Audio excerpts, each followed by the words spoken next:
মাওলাই করিম তাদের জিন্দেগির চতুর্পার্শ্বে একটা sensitive layer দিয়ে দেন, যে লেয়ারের কারণে সামাজিক দুরাচার এই তাবৎ জিনিসগুলো তাদের ভিতরে ঢুকতে পারে না। এটা কিসের লেয়ার? তো এটা তাকওয়া, তাওবা, তাহারাত এবং হিজরতের লেয়ার। তাকওয়া, তাহারাত, তাওবা এবং হিজরতের লেয়ার। এটা দেখা যায় না। এখানে কোনো পাপাচার ঢুকতে চাইলে, সামাজিক অশান্তি ঢুকতে চাইলে বাড়ি খেয়ে পিছনে পড়ে যায়, ঢুকতেই পারে না। সেই কারণে আল্লাহ ইরশাদ করেছেন, আলা ইন্না আউলিয়া আল্লাহ লা খাউফুন আলাইহিম ওয়ালা হুম ইয়াহজানুন। খৌফ এবং খাশিয়াত, খৌফ এবং হুজন। খৌফ কখন হয়? মেন্টালি যখন আপনি ডিস্টার্ব থাকেন, মেন্টালি যখন ডিস্টার্ব থাকেন, উৎকণ্ঠা, আশঙ্কা। হুজন হচ্ছে আপনি না পাওয়ার যন্ত্রণা। জানি না কি হয়, কি হয় একটা অনিরাপত্তা সর্বসাকুল্যে। যাদেরকে আল্লাহ, যেই ব্যক্তি যাদেরকে হায়াতে তৈয়বা দান করেন, তার জিন্দেগি আমেনাতাম মুতমাইন্না হয়। লা খাউফুন আলাইহিম ওয়ালা হুম। পৃথিবী ফতোয়া নিয়ে ব্যস্ত, পৃথিবী হয় না পুরা ফিল্ডের মধ্যে, কেউ এদিকে দৌড় মারে, কেউ এদিকে দৌড় মারে। এক ব্যক্তি আরামসে বের হয়ে যাচ্ছে, সবাই দেখছে। এই অরাজকতা তার উপরে বিন্দু মাত্র প্রভাবিত করছে না। কেন? কারণ তাকওয়া, তাহারাত, তাওবা এবং হিজরত, এই চারটা লেয়ারের কারণে এখানের কোনো কিছু তার উপর প্রভাব বিস্তার করছে না। এই জায়গায় আমার আল্লাহ বলছেন, আল্লামা নুরুল মুনাওয়ার সাহেব রহমতুল্লাহি আলাইহিদেরকে মাওলাই করিম একটা মাখরাজ দান করেন। কেন? এটা তাকওয়ার কারণে। ওয়া মান ইয়াত্তাকিল্লাহ ইয়াজআল লাহু মাখরাজা। মাওলাই করিম তাদেরকে একটা এক্সিট দিয়ে দেন, এক্সিট। আপনারা, আমরা সবাই এখানে ফিতনা ফাসাদের মধ্যে আছি। ওনারা আস্তে করে বের হয়ে ওদিক দিয়ে চলে যান, চলে গিয়ে ওনারা আরামসে বসে থাকেন। কেন? এই ওয়েদারের মধ্যে যত ধরনের অসুবিধা আছে, পলিউশন আছে, সমস্ত পলিউশন থেকে আল্লাহ তাদেরকে মুক্তি দান করে রাখে। কেন? হায়াতে তৈয়বার কারণে। হায়াতে তৈয়বা কেন? মান আমিলা সালিহাম মিন যাকারিন আও উনসা ওয়া হুয়া মুমিন ফালনুহিয়ান্নাহু হায়াতান তৈয়বা। মাওলাই করিমের নিজাম হচ্ছে, সুন্নতে ইলাহি হচ্ছে, আপনি যদি চান আপনার হায়াতে তৈয়বা হোক, তো নিজামে ইলাহি হচ্ছে আপনি দুইটা জিনিস পকেটের ভিতরে রাখতে হবে, ঈমান এবং আমল। ঈমান এবং আমল কি ধরনের জিনিস সেটা একটু পরে এসে বলবো। এই দুই জিনিস বাদে হায়াতে তৈয়বা নসিব হয় না। আপনি পুরা দুনিয়া এক করে দেন, টাকা পয়সা, আল্লাহ হায়াতে তৈয়বাকে টাকা পয়সা, ধন দৌলত কোনো কিছুর সাথে সংযুক্ত করে দেন নাই। আমার আল্লাহ সিম্পলি বলেছেন দুইটা জিনিস নিশ্চিত হবে, আমি হায়াতে তৈয়বা দান করবো। মাওলাই করিম এটা কি জিনিস? এটা বার্গার না পিজা? আমার আল্লাহ বলছেন এটা কানাত আমিনাতাম মুতমাইন্না। এটা এমন জিন্দেগি, যেই জিন্দেগির মধ্যে ভিতর থেকে একটা নিরাপত্তা থাকে, দীর্ঘশ্বাস থাকে না। কেন? কারণ এরা সার্বক্ষণিক মাওলাই করিমের সুহবতের মধ্যে থাকার খাস একটা প্যান্ডেল নসিব হয় তাদের। এরা দুইভাবে দেখে। আপনি মনে করছেন আপনার দিকে তাকিয়ে আছে, আসলে আপনার দিকে তাকিয়ে নাই। এই জন্য আল্লামা ইকবাল বলছেন, এলম এক জায়গায়, এশক আরেক জায়গায়। মানুষ যখন এশকের রাস্তায় ঢুকে, তো মানুষ এলমের কথা বললেও এশকের কারণে মাওলাই করিমের সুহবতে থাকে। এই জন্য আল্লামা ইকবাল বলছেন, এলম को यानी अकल को तनकीद से फुर्सत नहीं, इश्क पर अपनी अमाल का बुनियाद रख। को আকল, এলম এগুলো এটা এমনি নয় সয় করতে করতে তোরে পাগল করে দেবে। এশকের উপর। কিসের উপর? এশকের উপর। তোমার যাবতীয় আমল যেটা, সেই আমলের বুনিয়াদ যেন এশক হয়। আমি অবশ্যই সওয়াব পাবো, কিন্তু ইবাদত সওয়াবের জন্য না, ইবাদত আমার মাওলার হক আদায় করার জন্য।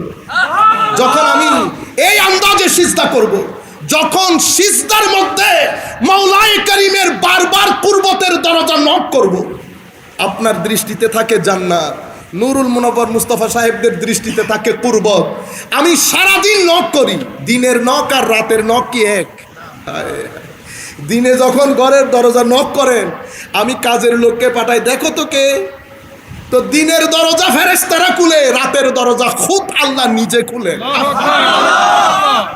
তো রাতের সিজদার মধ্যে বারবার যখন কুরবতে ইলাহির জন্য ইয়াদউনা রাব্বাহুম খাউফান ওয়া তামা তাতাজাহাফা জুনুবুহুম আনিল মাদাজি, আমার আল্লাহ বলছেন পৃথিবী যখন বিছানায় যায় এরা পিঠকে বিছানা থেকে আলোক করে ফেলে। আপনি আয়াতগুলো দেখেন, আল্লামা নুরুল মুস্তাফা মুনওয়ার সাহেবদেরকে দেখেন, আয়াতগুলো দেখেন, হুজুর ইমামে আহলে সুন্নাত আল্লামা হাশমি রহমতুল্লাহ আলাইহিকে দেখেন, মনে হয় যেন এই আয়াতের বাস্তব রূপ। রয়ে গেল আমরা নিরেট দুনিয়াদার। কিদার? দুনিয়াদার। বর্তমানে যে অবস্থার মধ্যে আমরা নিপতিত, সেই অবস্থাটা যদি আপনাদের সম্মুখে তুলে ধরি এবং আমরা এতটুকুন বলার চেষ্টা করব যে আল্লামা নুরুল মুনাওয়ার সাহেব রহমতুল্লাহ আলাই সহ এই ধরনের উলামায়ে কেরাম, উনাদের আলোচনা, এবং আমি বললে ভুল হবে না, হুজুর আল্লামা নুরুল মুনাওয়ার সাহেব রহমতুল্লাহ আলাই আমাদের সকলের মাতার তাজ, ইমামে আহলে সুন্নাত আল্লামা নুরুল ইসলাম হাশমি রহমতুল্লাহ আলাই যেই সমস্ত জুয়েলগুলা রেখে গেছেন, সেই জুয়েলদের মধ্যে অন্যতম আজকে আমরা যার স্টেজে বসা উনি। এখন উনাদের আলোচনা বর্তমান সময়ে করা কেন জরুরি, এটা আমাদের জানা বড় জরুরি, নাম্বার 1।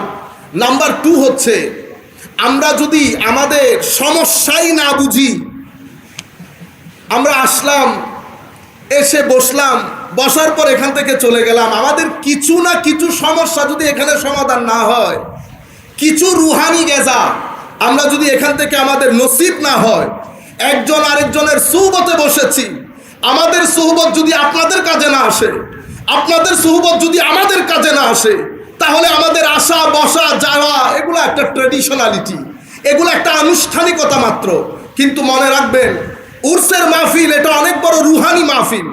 এই মাহফিলের মধ্যে এসে প্রত্যেকেই যার যার অংশ অনুযায়ী, প্রত্যেকে যার যার নিয়ত অনুযায়ী গ্রহণ করে চলে যায়।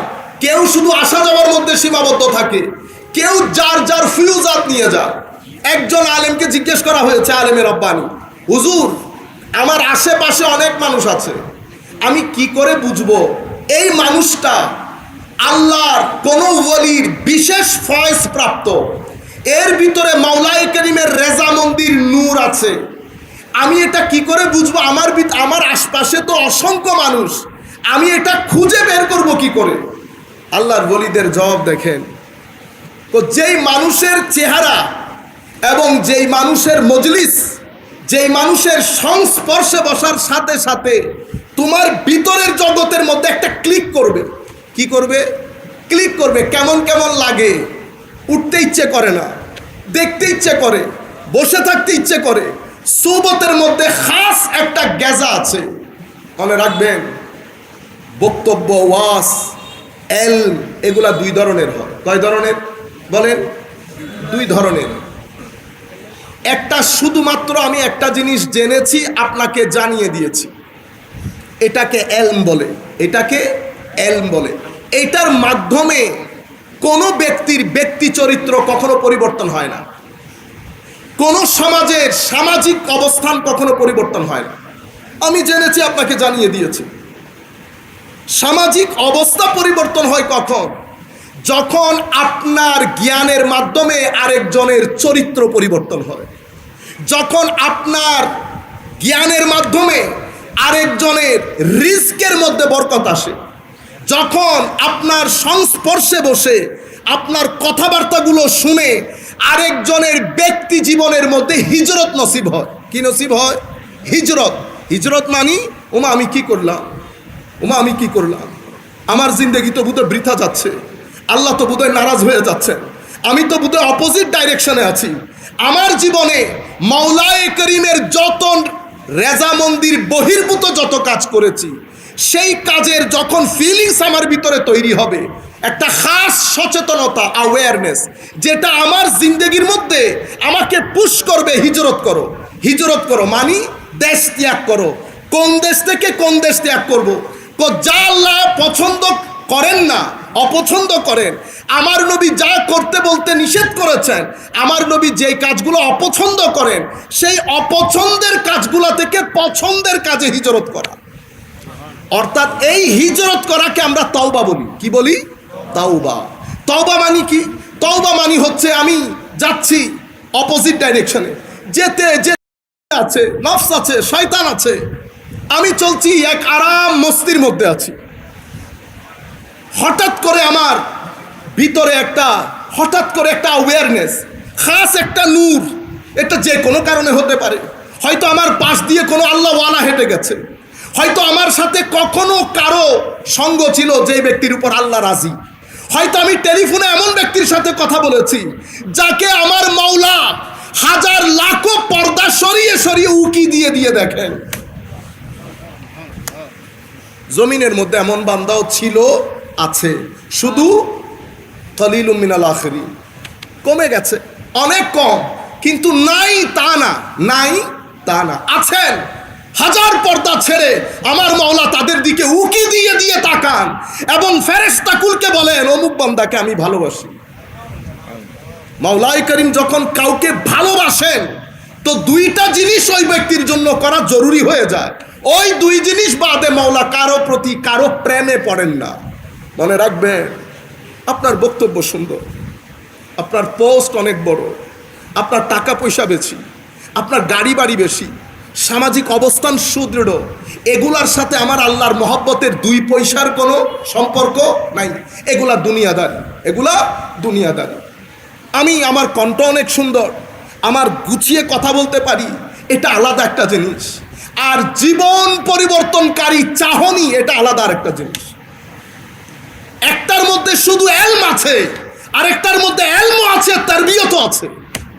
একটার মধ্যে কুরবত আছে, আরেকটার সাথে তাকওয়া জড়িত, আরেকটার সাথে রাতের সিজদা জড়িত, আরেকটার সাথে ভদ্রতা জড়িত, আরেকটার সাথে নম্রতা জড়িত, আরেকটার সাথে আরেকজনের পছন্দ অপছন্দকে গুরুত্ব দেওয়া জড়িত। এটার জন্য ভদ্র হতে হয়, নম্র হতে হয়, পরোপকারী হতে হয়, মানুষকে সহযোগিতা করতে হয়। মনে রাখবেন, আল্লাহ কখনো কোনো মানুষকে সহযোগিতা করেন না যতক্ষণ সেই মানুষ আরেকজনকে সহযোগিতা না করে। এটা সুন্নতে ইলাহি।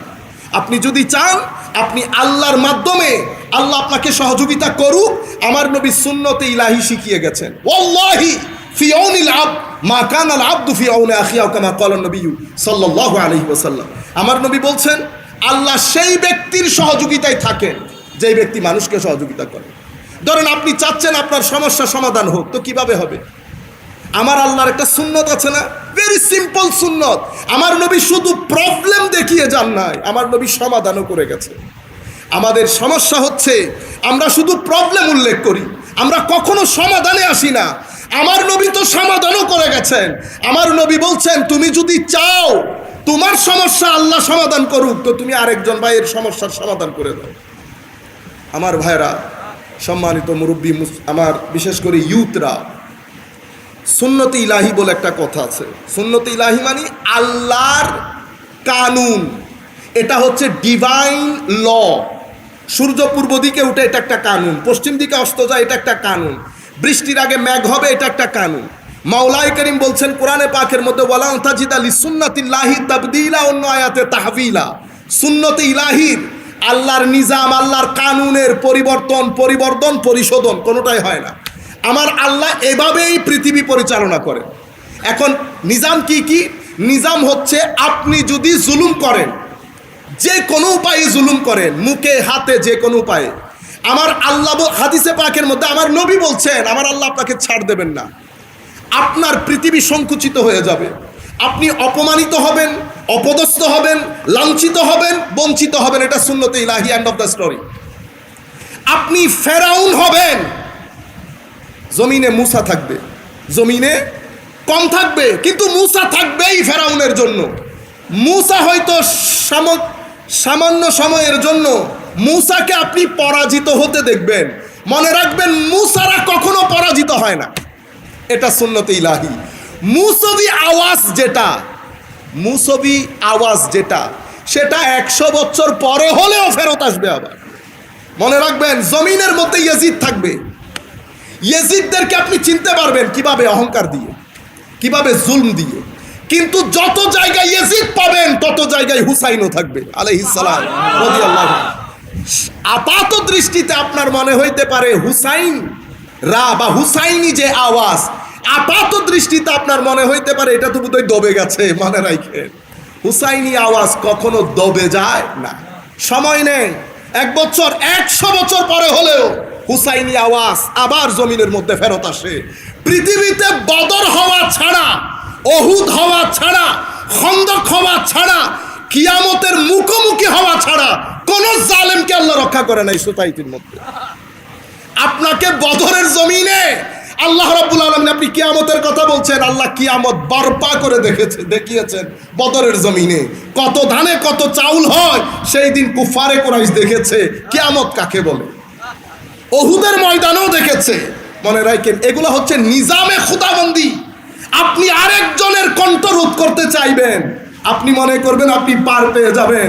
আমার আল্লাহ ছেড়ে দেন, আমার আল্লাহ সময় দেন, কিন্তু ছেড়ে দেন না। পাকিস্তানিরা একটা কথা বলে, কথায় কথায়, আল্লাহ কে হ্যাঁ দের হ্যাঁ আন্ধের নেই। মৌলায়ে করিম সময় নেন, কিন্তু আল্লাহর দুনিয়াতে অন্ধকার বলে কোনো কথা নাই। এটা আপনারা আপনাদের ভিতরে, আমি বিশেষ করে ইউথকে বলবো, এটা গেঁথে রাখেন। আপনার মাধ্যমে যেন কারো উপর কখনো কোনোভাবে জুলুম না হয়। পৃথিবীতে পাপ আমরা করব, আল্লাহর দরবারে ক্ষমা চাইবো, আমার আল্লাহ ওয়াদা দিয়েছেন ক্ষমা করে দেবেন, কিন্তু কিছু পাপ করার চেষ্টা করবেন না। কিছু পাপ এমন আছে যেগুলো জমিনের মধ্যে, পৃথিবীর জমিনকে আপনার জন্য কবরের জাহান্নামের আযাবে পরিণত করবে। আমরা মনে করি, আমরা বলি না কবরের আযাব এমন, কবরের চিন্তা পরে করে। ও ভাই, কবরের মধ্যে চিনেন আর না চিনেন রহমতুল্লিল আলামিন থাকবেন, রহমতুল্লিল আলামিন থাকবেন। কোন হিন্দুও যদি অমুসলিম রাস্তার মধ্যে আগুনে পড়ে বাঁচিয়ে নেবেন না, নেবেন না। আপনি যতই অমানুষ হন, আপনার ভিতরে একটা মনুষ্যত্ব তো আছে। ও ভাই, এই নবী তো রহমতুল্লিল আলামিন। লাখ পাপ করি, আল্লাহ রাসূলের দরবারে আমাদের আরজি হচ্ছে, ইয়া রাসূলুল্লাহ সাল্লাল্লাহু আলাইহি ওয়াসাল্লাম, নফসের ধোঁকায় পড়ি, শয়তানের ধোঁকায় পড়ি, কোনো সন্দেহ নাই ইয়া রাসূলুল্লাহ আপনার লিমিট বারবার ক্রস করি।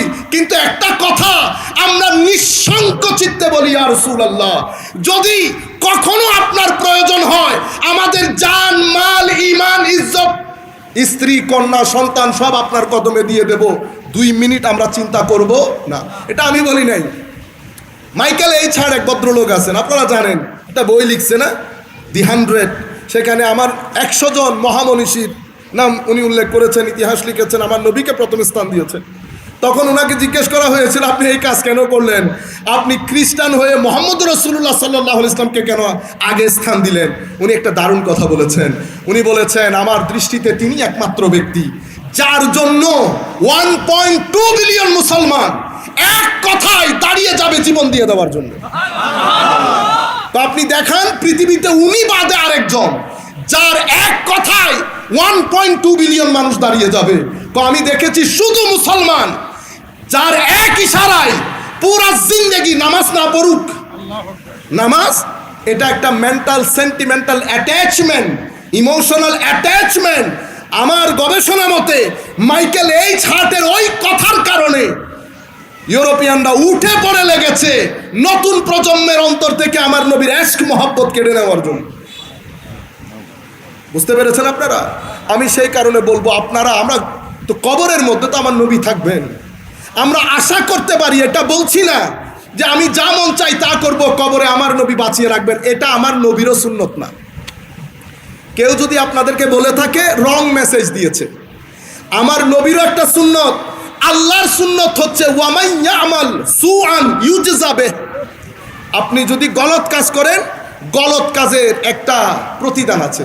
আমাদের এখানে মুরব্বীরা একটা কথা বলতেন, আপনি যদি উন্নতি চান পরিশ্রম করেন, আপনি যদি সুখ চান তো কুকাজ ছেড়ে দেন। অসৎ কাজে কখনো সুখ আসে না। আমি ইউথকে বলবো বিশেষ করে, আপনি যদি চান আপনার জিন্দগিতে সুখ আসুক, আপনার হায়াতে তাইয়্যিবা হোক, তো আপনার হায়াতকে হায়াতে তাইয়্যিবা করার জন্য 2টা জিনিস আপনার জীবনে নিশ্চিত করতে হবে। একটা আমার আল্লাহ এবং রসুলের প্রতি অকৃত্রিম প্রেম এবং ভালোবাসা, ঈমান। আরেকটা হচ্ছে আমার নবী যেই সীমা অঙ্কন করে দিয়েছেন সেই সীমার প্রতি সম্মান প্রদর্শন। আমার নবী কিছু জায়গায় যেতে নিষেধ করেছেন, আমরা রাত দিন এক করে দিব, চেষ্টা করব, আমার আল্লাহর তৌফিক কামনা করব, আল্লাহ যেন আমরা ওই সীমানার মধ্যে না যাই। যদি কখনো চলে যায় তো লজ্জিত হয়ে আল্লাহর দরবারে বারবার তওবা করব। 100 বার যদি সীমা ক্রস করি 100 বার আল্লাহর দরবারে তওবা করব।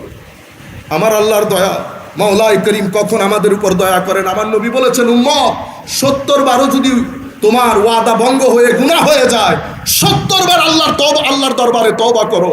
মাওলাই করিম কখনো ক্ষমা করে দিতে কার্পণ্য করেন না। আমি আপনাদেরকে যে কথাটা বলতে চাচ্ছি, হায়াতে তৈয়বার জন্য আপনার এই 2টা জিনিস নিশ্চিত করতে হবে। এই 2টা জিনিস বাদে আপনার হায়াতে তৈয়বা হবে না।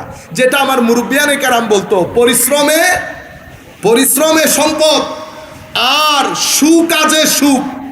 অসৎ কাজ করে আপনি সুখ কামনা করবেন, ইম্পসিবল। যাদেরকে আপনি বাইরে থেকে সুখী মনে করেন, গাড়ি বেরোচ্ছে, বাড়ি বেরোচ্ছে, অনেক কিছু না, আমাদের ছেলেরা রাস্তার কোনায় বসে বসে আফসোস করে, খুদা ইতারারে এত টিয়া দিলি আই কি দোষ করলাম না। আপনি এই ধরনের পরিবার যতদূর ভিতরে ঢুকবেন গন্ধ বের হবে। কি বের হবে? গন্ধ। সেই কারণে আমরা আমাদের ছেলেদেরকে বাইরে পাঠাই দেই। কেন? গল্লিয়ারে গরগুই কেউ দেখতো না, বুঝছেন না ওনারা? টাকা পয়সার মধ্যে আল্লাহ শান্তি রাখে নাই। যদি টাকা পয়সা গাড়ি বাড়িতে সুখ থাকতো তো আমেরিকা, ইংল্যান্ড পৃথিবীতে সবচেয়ে সুখী রাষ্ট্র হইতো।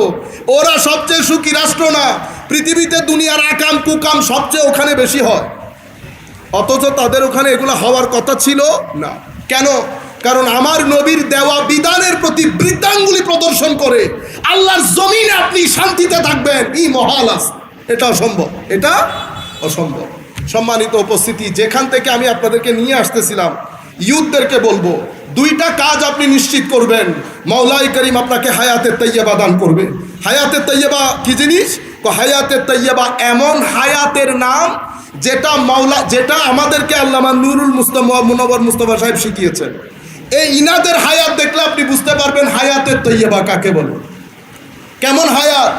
যেই হায়াতের মধ্যে কোনো বিশৃঙ্খলা নাই, টেনশন নাই, কোনো বোরিংনেস নাই, এটাকে হায়াতে তৈয়বা বলে। আমি কোত্থেকে পেয়েছি? কোরআন বলছে আমাদেরকে, দারাবাল্লাহু মাসালান কারিয়াতান কানাত আমিনাতাম মুতমাইন্না। এমন জিন্দেগি যেই ভিতরের মধ্যে লা খাউফুন আলাইহিম ওয়া লা হুম ইয়াহজানুন, এর ফুয়ুজাতের কারণে ওনাদের ভিতরে খাস একটা নিরাপত্তা থাকে।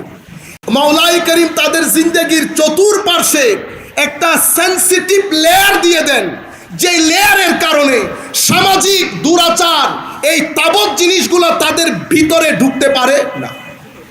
এটা কিসের লেয়ার?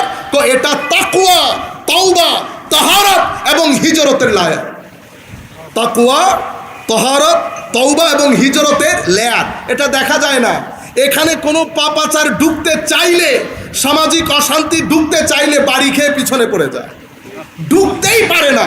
সেই কারণে আল্লাহ ইরশাদ করেছেন, আলা ইন্না আউলিয়া আল্লাহ লা খাউফুন আলাইহিম ওয়া লা হুম ইয়াহজানুন।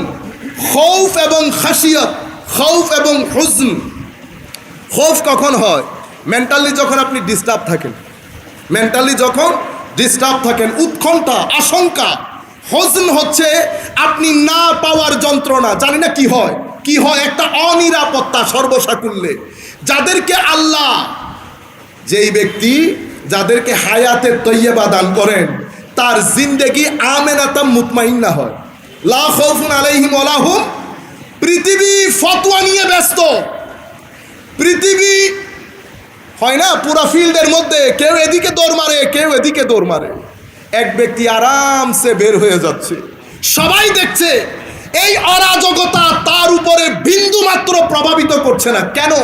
কারণ তাকওয়া, তাহারা, তওবা এবং হিজরত, এই 4টা লেয়ারের কারণে এখানের কোনো কিছু তার উপর প্রভাব বিস্তার করছে না। এই জায়গায় আমার আল্লাহ বলছেন, আল্লামা নুরুল মুনওয়ার সাহেব রহমতুল্লাহি আলাইহিদেরকে মাওলাই করিম একটা মাখরাজ দান করেন। কেন? এটা তাকওয়ার কারণে। ওয়া মান ইয়াত্তাকিল্লাহ ইয়াজআল লাহু মাখরাজা। মাওলাই করিম তাদেরকে একটা এক্সিট দিয়ে দেন, এক্সিট। আমরা সবাই এখানে ফিতনা ফাসাদের মধ্যে আছি, ওনারা আস্তে করে বের হয়ে ওদিক দিয়ে চলে যান, চলে গিয়ে ওনারা আরামসে বসে থাকেন। কেন? এই ওয়েদারের মধ্যে যত ধরনের অসুবিধা আছে, পলিউশন আছে, সমস্ত পলিউশন থেকে আল্লাহ তাদেরকে মুক্তি দান করে রাখে। কেন? হায়াতে তৈয়বার কারণে। হায়াতে তৈয়বা কেন? মান আমিলা সালিহাম মিন যাকারিন আও উনসা ওয়া হুয়া মুমিন ফালনুহিয়ান্নাহু হায়াতান তৈয়বা। মাওলায়ে কারীমের নিজাম হচ্ছে, সুন্নতে ইলাহি হচ্ছে, আপনি যদি চান আপনার হায়াতে তৈয়বা হোক, তো নিজামে ইলাহি হচ্ছে আপনি দুইটা জিনিস পকেটের ভিতরে রাখতে হবে, ঈমান এবং আমল। ঈমান এবং আমল কি ধরনের জিনিস সেটা একটু পরে এসে বলবো। এই দুই জিনিস বাদে হায়াতে তৈয়বা নসিব হয় না। আপনি পুরা দুনিয়া এক করে দেন, টাকা পয়সা, আল্লাহ হায়াতে তৈয়বাকে টাকা পয়সা ধন দৌলত কোনো কিছুর সাথে সংযুক্ত করে দেন নাই। আমার আল্লাহ সিম্পলি বলেছেন দুইটা জিনিস নিশ্চিত হবে, আমি হায়াতে তৈয়বা দান করব। মাওলায়ে কারীম এটা কি জিনিস? এটা বার্গার না পিজা?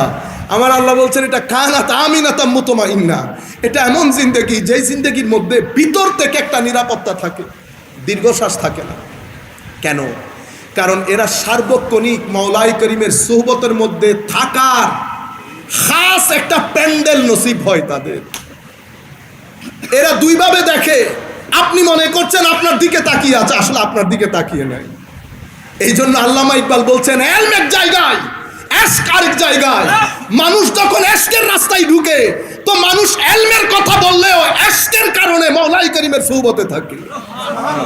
এই জন্য আল্লামা ইকবাল বলছেন এলম को यानी अकल को तनकीद से फुर्सत नहीं, इश्क पर अपनी अमाल का बुनियाद रख। को আকল এলম এগুলো এটা এমনি নয় সয় করতে করতে তোরে পাগল করে দেবে। এশকের উপর, কিসের উপর? এশকের উপর। তোমার যাবতীয় আমল যেটা, সেই আমলের বুনিয়াদ যেন এশক হয়। আমি অবশ্যই সওয়াব পাবো, কিন্তু ইবাদত সওয়াবের জন্য না, ইবাদত আমার মাওলার হক আদায় করার জন্য। যখন আমি এই আন্দাজে সিজদা করব, যখন সিজদার মধ্যে মাওলায়ে কারীমের বারবার কুরবতের দরজা নক করব, আপনার দৃষ্টিতে থাকে জান্নাত, নুরুল মুনব্বর মুস্তাফা সাহেবদের দৃষ্টিতে থাকে কুরবত। আমি সারাদিন নক করি, দিনের নক আর রাতের নক কি এক? দিনে যখন ঘরের দরজা নক করেন, আমি কাজের লোককে পাঠাই, দেখো তো কে। তো দিনের দরজা ফেরেশতারা খুলে, রাতের দরজা খুদ আল্লাহ নিজে খুলে। তো রাতের সিজদার মধ্যে বারবার যখন কুরবতে ইলাহির জন্য ইয়াদউনা রাব্বাহুম খাউফান ওয়া তামা তাতাজাহাফা জুনুবুহুম আনিল মাদাজি। আমার আল্লাহ বলছেন পৃথিবী যখন বিছানায় যায়, এরা পিঠকে বিছানা থেকে আলোক করে ফেলে। আপনি আয়াতগুলো দেখেন, আল্লামা নুরুল মুস্তাফা মুনওয়ার সাহেবদেরকে দেখেন, আয়াতগুলো দেখেন, হুজুর ইমামে আহলে সুন্নাত আল্লামা হাশমি রাহমাতুল্লাহ আলাইহিকে দেখেন, মনে হয় যেন এই আয়াতের বাস্তব রূপ। রয়ে গেল আমরা নিরেট দুনিয়াদার। কিদার? দুনিয়াদার। নাটকের মতো লাগে। আমরা যেগুলো বলি এগুলো বলো আমাদের জন্য মাঝে মধ্যে মনে হয় পাপ হয়ে যাচ্ছে। বড়দের কথা এভাবে, বড়দের কথা বড়রা বললে ভালো লাগে, বড়দের কথা ছোটরা বললে কেমন কেমন মনে হয় যেন নাটক করতেছে লাগে, ঠিক না? আমার আল্লাহ বলছেন তাতাজাফা জুনুবুহুম। দেখি বের হই আমরা সবাই একজন একজন করে। এই আয়াত আমি বলি কার সাথে যাচ্ছে? আমার আল্লাহ বলছেন তাতাজাফা জুনুবুহুম আনিল মাদাজি। পৃথিবীর মানুষ বিছানায়, তারা পিঠকে বিছানা থেকে আলোক করে ফেলেছে। কি করে তারপর? ইয়াদউনা রাব্বাহুম খাউফান ওয়া তামা। ভীতি এবং আল্লাহ রাব্বুল আলামিনের রহমতের প্রতি আসক্তি, এই দুইয়ের মাঝখানে বসে মাওলায়ে কারীমের রহমতের সাগরে সাঁতার কাটতে থাকে, সাঁতার কাটতে থাকে, দৃষ্টি মাওলায়ে কারীমের দিকে থাকে, বারবার আল্লাহর নৈকট্য কামনা করে। একটা সময় আসে আমার আল্লাহ পুরা 14,000 দরজা খুলে দেন তাদের জন্য। বলেন তো দেখি, এই আয়াত নিয়ে যদি আমি বের হই, মাদ্রাসা বর্তমানের কথা বলছি, সিনিয়র যারা মুরব্বী উলামা ইকরাম তাদের কথা না, আমাদের সময় থেকে পরবর্তীতে আয়াত নিয়ে ঘুরবেন, ঘরে চলে আসবেন, মানুষ খুঁজে পাবেন না, মানুষ খুঁজে পাবেন না। এই সময়ের দিকে ইঙ্গিত করে আমার নবী বলেছেন উম্মত, এমন একটা সময় আসবে মুসলমানের অভাব নাই, মসজিদের অভাব নাই, মাদ্রাসার অভাব নাই, কিন্তু আমার ঈমানের কোনো জায়গা থাকবে না। 1.2 বিলিয়ন মুসলমানের দেশে, প্রায় 52টা মুসলমানের দেশে ঈমানের জায়গা থাকবে না। কি করবে ঈমান? ইন্নাল ঈমান লা ইয়ারিজু ইলাল মাদিনা কামা তারিজুল হাইয়াতু ইলা জুহরিহা।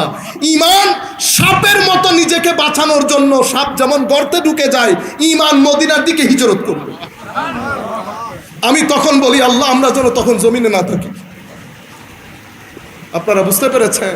এটা বড় হৃদয়ের আওয়াজ আমি আপনাদেরকে শোনাচ্ছি, এবং আমি হৃদয়ের আকুতি দিয়ে আপনাদেরকে বলবো, পরিস্থিতি বোঝার চেষ্টা করেন, সেই আদলে পরিস্থিতিকে হ্যান্ডেল করেন। নিজের কৃতকর্ম, নিজের ওয়াস্তক্রির, এটা রাতে গিয়ে বিছানায় শুয়ে চিন্তা করবেন, এই ওয়াস্তক্রির যদি আমার নবীর মদিনা শরীফের মধ্যে ফেরেশতারা পেশ করে, আমার ওয়াস্তক্রির শুনে আমার নবী খুশি হবেন কিনা, এবং আমার এই ওয়াস্তক্রির আমার জিন্দেগির মধ্যে কতটুকুন আছে, এবং আমার ওয়াস্তক্রির, আমার আসা যাওয়া এক যুবকের কলমের মধ্যে যদি আজকে রাসূলের চারাক না জ্বালায়, তা আমার এখানে আসা যাওয়া কোনো ফায়দা আছে? আমার ভাইয়েরা, তো মওলাই করিম তাতাজাফা জুনুবুহুম, আপনি দেখেন হুজুররা কি করতেন, হুজুররা রাতে উঠে যেতেন। তো দিনের নক করলে, শত শত হাজার হাজার বার নক করলে হয়তো কোনো একবার কাজে আসবে, কিন্তু রাতের নখ, যেটা রাতের নখের মধ্যে আল্লাহ ফেরেশতা পাঠান না, আমার আল্লাহ নিজে গিয়ে দেখেন কে করে না, কে করে না। তো যেই ব্যক্তির দরজা আমার আল্লাহ নিজে খোলেন, যেই ব্যক্তি মানুষের সমস্যা দূর করে, মানুষের মাথার উপর হাত রাখে, মানুষকে সহযোগিতা করে, মানুষের চোখের পানি মুছে দেয়, মওলাই করিম ওই ব্যক্তির মাথার উপর নিজের কুদরতির হাত রাখে। আপনার দৃষ্টিতে দাঁড়িয়ে নাই, আপনার দৃষ্টিতে ফাসেক, কিন্তু আপনি জানেনও না সেই ব্যক্তির মাথার উপর আমার আল্লাহ কুদরতির হাত রেখেছে। কেন রেখেছেন? ওই মানুষের কাজ, মানুষের কাজ। তখন কি হয়? সেই ব্যক্তিকে মওলাই করিম হায়াতে তৈয়বা দান করে। হায়াতে তৈয়বা কানাত আমিনাতাম মুতমাইন্না, আজীব জিন্দেগি, না কোনো টেনশন, না কোনো বোরিং, আজীব অবস্থার মধ্যে থাকেন। কি হয় তার? ইয়াতিহা রিজকুহা রাগাদান মিন কুল্লি মাকান। নিজামে ইলাহি হচ্ছে সেই ব্যক্তির রিস্কের একটা শব্দ, যেটা গরিবুল হাদিসের কিতাবের মধ্যে উলামায়ে কেরাম বুঝবেন। আমি আমার উস্তাদের আয় আবার ইল্ল হন পণ্ডিত হই না, উস্তাদ মুগুদ্দিন দিয়ে মারণে মারি দিদি ইনারা হলো কিতাব দেখি দিন। এবং আমি আমার বয়সী যারা উলামায়ে কেরাম আছেন, আমার বয়সী, আমার কম বয়সী, আপনাদের কাছে আমি বিনয়ের সাথে অনুরোধ করব। কিছুদিন আগেও দেখছি এক ভদ্রলোক, আমরা ওয়াজ করতেছি, কয় হাদিস মুজামুল কবিরের মধ্যে এসছে। না, আপনি এটা বলিয়েন না। যতক্ষণ আপনি হাদিসের কিতাব থেকে হাদিস না পড়েছেন, ততক্ষণ হাদিসের কিতাবের নাম নেবেন না। আপনি নিশ্চয়ই কোনো একজন উস্তাদের কিতাব থেকে এই কিতাবের নাম পেয়েছেন। আপনি কার নাম বলবেন? যার কিতাব থেকে হাদিস পড়েছেন ওই আলেমের নাম বলবেন। আপনি যদি একদম মেইন গ্রন্থে চলে যান, বাংলাদেশের কয়জন আছে যাদের গ্রন্থে মুজামুল কবির আছে? আমার চেহারার লগে মুজামুল কবির যায়, আমার চেহারার সাথে মুসনাদ ইমাম আহমদ ইবনে হাম্বল যায়। আপনি যে বলছেন সেকুলো সুরতের সাথে মিল খাইতে হবে না। এখন ঠুস করে বলে দিয়েছে হাদিস মুজামুল কবিরের মধ্যে সহি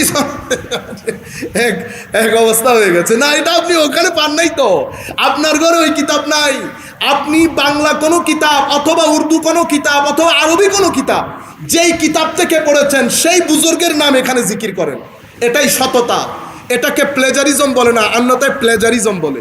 এই ক্ষেত্রে আমরা একটু সচেতন থাকব। তো গরিবুল হাদিসের কিতাবের মধ্যে রিজিকের অর্থ করা হয়েছে। রিজিক এমন জিনিসকে বলা হয় যেটার মাধ্যমে আপনার উপকার সাধিত হয়। ছেলেরা রিস্ক, ইমামে হাসান আমার নবীর রিস্ক, ইমামে হুসাইন আমার নবীর রিস্ক। কেন রিস্ক? আমার নবীর উপকার সাধিত হয়েছে। ইয়া রাসূলুল্লাহ, ইমামে হুসাইনের মাধ্যমে কোন উপকার সাধিত হয়েছে? ইয়াজিদিয়্যাত যখন মাথা ছাড়া দিয়ে উঠেছে, তখন আমার উম্মতকে বাঁচানোর লক্ষ্যে আমি যে আওয়াজ নিয়ে এসেছি, সেই আওয়াজে মুহাম্মাদিকে হুসাইনিয়তের আওয়াজে রূপ দিয়ে পুরা সমস্ত পরিবার ডেডিকেট করে আবারও আওয়াজে মুহাম্মাদিকে জিন্দা যে ব্যক্তি করেছেন, উনি আমার হুসেন। কারবালার প্রান্তরে এভাবে আমার উপকার করেছে, আমার উম্মতের উপকারও করেছে। সেই কারণে আমার হুসাইন আমার রিজক, আমার হুসাইন আমার রাইহানাতাই।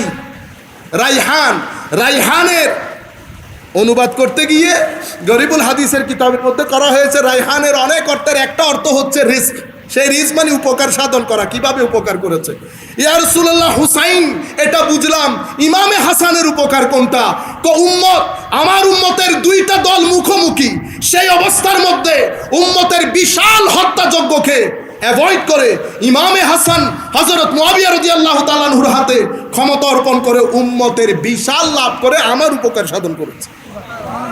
সেই কারণে ইমাম হাসানও আমার রিজক। আমি আপনাদেরকে বলতে চাচ্ছি ইয়াতিহা রিজকুহা রাগাদান মিন কুল্লি মাকান, যেই ব্যক্তিকে আল্লাহ হায়াতে তাইয়্যিবা দান করেন তো প্রতিদান কি? শুধু কি কবরে দেবে আল্লাহ প্রতিদান? আল্লাহর প্রতিদান দুনিয়াতেও, আল্লাহর প্রতিদান কবরেও, আল্লাহর প্রতিদান হাসরেও। কবরে কবরেরটা পাবে, হাসরে হাসরেরটা পাবে, দুনিয়াতে দুনিয়ারটা পাবে। দুনিয়ায় কোনটা? ইয়াতিহা রিজকুহা রাগাদান মিন কুল্লি মাকান, সব জায়গা থেকে তাদের কাছে রিস্ক আসবে। কিরকম? একেবারে অপ্রতুল, যা চাই, যা তার উপকারী, প্রত্যেক কিছু মাওলাই করিম অগণিত তাকে দান করবে। এটা সুন্নতে ইলাহি। আপনি দেখেন এক ব্যক্তির সবচেয়ে উত্তম জিনিস এক ব্যক্তির জন্য এলম। পৃথিবীর সব কিছু একজন ব্যক্তি থেকে আপনি আলাদা করতে পারবেন, এলমকে আলাদা করা যায় না, এলমকে জ্ঞানকে আলাদা করা যায় না।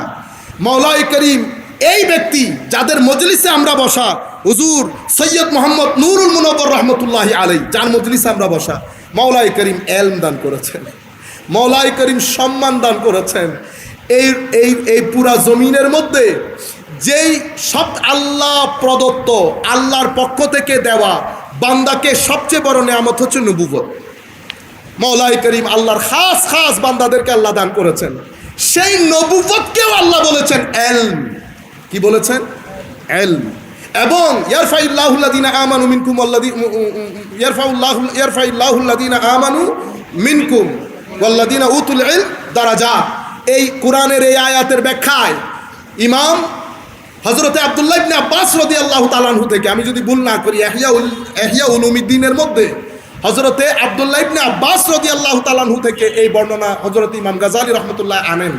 সেটা কি? সাধারণ আলেম, একজন আলেমের সাথে সাধারণ মানুষের এই যে দারাজাত বলেছে, মাওলা স্ট্যাটাস কতটুকুন উপরে দান করেন। আর আমরা বলি আমার মতো তোমার মতো, নবীকে বলছি আমার মতো তোমার মতো না। তো আল্লাহ বলছেন ইয়ারফাইল্লাহুল্লাযীনা আমানু মিনকুম ওয়াল্লাযীনা উতুল ইলমা দারাজাত। মাওলাই করিম যাদেরকে এলম দান করেছেন তোমাদের মধ্যে, আল্লাহ তাদেরকে খাস স্ট্যাটাস দান করেছেন, কিন্তু স্ট্যাটাসটা এক ক্যাটাগরির না, দারাজাত। তাদের অবস্থা বিবেচনায় কারোটা এক বিগত, কারোটা 10 হাত, কারোটা একেবারে আসমান আর জমিন, সবাই উপরে, কিন্তু সকলের স্ট্যাটাসকে আল্লাহ এক করেন নাই। হযরত আব্দুল্লাহ ইবনে আব্বাস বলছেন সাধারণ মানুষ আর আলেম এই দুইজনের মধ্যে তো দরজার ফারাক কতটুকু? সুবহানাল্লাহ। দরজার ফারাক হচ্ছে 50,000 দরজা। এক এক দরজার সাথে আরেক দরজার পার্থক্য কতটুকু?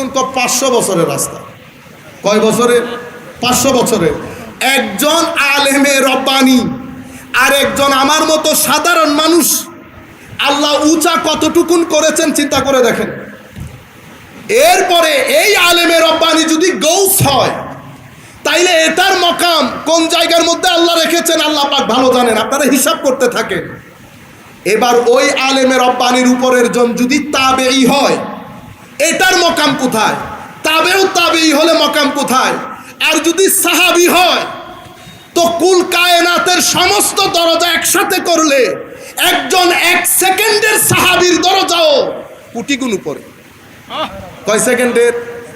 শুধু আমার নবীর উপর কালমা পড়েছে, কিছুক্ষণ থেকেছে, অতঃপর পৃথিবী ছেড়ে চলে গেছে। ইহুদি এরকম ছিল। আমি এর চেয়ে অল্প বয়সের আর দেখি নাই। উলামায়ে কেরাম জানেন, আমরা তো আর অত না, ছাত্র মানুষ, আমাদের ইনফরমেশনের মধ্যে ভুল হতে পারে। এই হাদিসটা ইমাম ইবনে কাসির এনেছেন, ইমাম আহমদ ইবনে হাম্বল ওনার কিতাব থেকে এনেছেন। আমি ওনার কিতাবে দেখি না, ইমাম ইবনে কাসির এনেছেন, এটা দেখেছি। হুজুর করিম সাল্লাল্লাহু আলাইহি ওয়াসাল্লামের দরবারে এক ইহুদির ছেলে অজুর পানি দিত। আমি ইহুদদেরকে বলবো, আমার নবীর সম্মানের কথা আসলে আপনারা এটাকে মনে করবেন রেড জোন, বিন্দু পরিমাণ বেয়াদবি যেন এই জায়গার মধ্যে না হয়। আপনারা বড় সাবধান। ইউটিউব হাবি জাবি এগুলার বক্তব্য যেই জায়গার মধ্যে আউলিয়া ইকরামের শানে, সাহাবা ইকরামের শানে, আহলে বাইতের শানে, আমার নবীর শানে বিন্দু পরিমাণ আমার মতো সাধারণ এই জিনিসগুলো আপনার মাথায় আসবে, এমন বক্তব্য ত্যাগ করবেন, এমন বক্তাকেও ত্যাগ করবেন। অজুর পানি দিতেন। কিছুদিন উনি অনুপস্থিত ছিলেন, আমার নবী সাহাবায়ে কেরামকে জিজ্ঞেস করেছেন ওই ব্যক্তি কই, ছেলেটা কই গেল? সাহাবায়ে কেরাম বললেন, ইয়া রাসূলুল্লাহ, উনি তো অনেক বেশি অসুস্থ, যে কোনো মুহূর্তে চলেও যেতে পারে পৃথিবী থেকে, মুমূর্ষু অবস্থায়। আমার নবী বলছেন, আমার এখানে অজুর পানি দিত মুমূর্ষু অবস্থায়, কেউ তোমরা আমাকে একটু বললা না? আমার নবী সাহাবায়ে কেরামকে নিয়ে তার ইয়াদতের মধ্যে গেলেন। আমার নবী বিছানায় বসলেন, বসার পরে তাকে বলছেন, দেখো আমি এতদিন পর্যন্ত কখনো তোমাকে কলমা পড়তে বলি নাই, আমি বলছি তুমি কলমা পড়ো। সেই ব্যক্তি ফানাজারা ইলা আবিহি, সে তার বাবার দিকে দেখলো, এরপরে আমার নবীর দিকে দেখলেন, এরপরে তার বাবা বললেন, আমার দিকে কেন তাকাও, মুহাম্মদ সাল্লাল্লাহু আলাইহি ওয়াসাল্লাম যেটা বলে সেটাই করো। কারণ কি, ইয়ারিফুনাহু কামা ইয়ারিফুনা আবনাহুম, তারা জানতেন নির্দিষ্ট একটা প্রেক্ষাপটের কারণে হয়তো কেউ হয়তো অনেকেই গ্রহণ করেন নাই, অনেকে গ্রহণ করেছেন প্রকাশ করেন নাই, যাই হোক। তখন উনি কালমা পড়লেন। এরপরে আমার নবী হয়তো মিনিট 2 মিনিট বসেছেন, আমার নবী ঘর থেকে বের হওয়ার সাথে সাথে উনি দুনিয়া থেকে চলে গেলেন।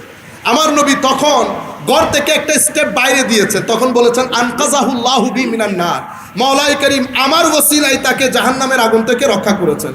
জাহান্নামের আগুন আমার নবী তো বলে গেছেন, কিন্তু সাহাবিয়ে রসুল এই সাহাবীর মর্যাদা আর কুল কায়নাতের আউলিয়ায়ে কেরামের মর্যাদা যদি এক জায়গায় রাখা হয়, এটাটা ভারী।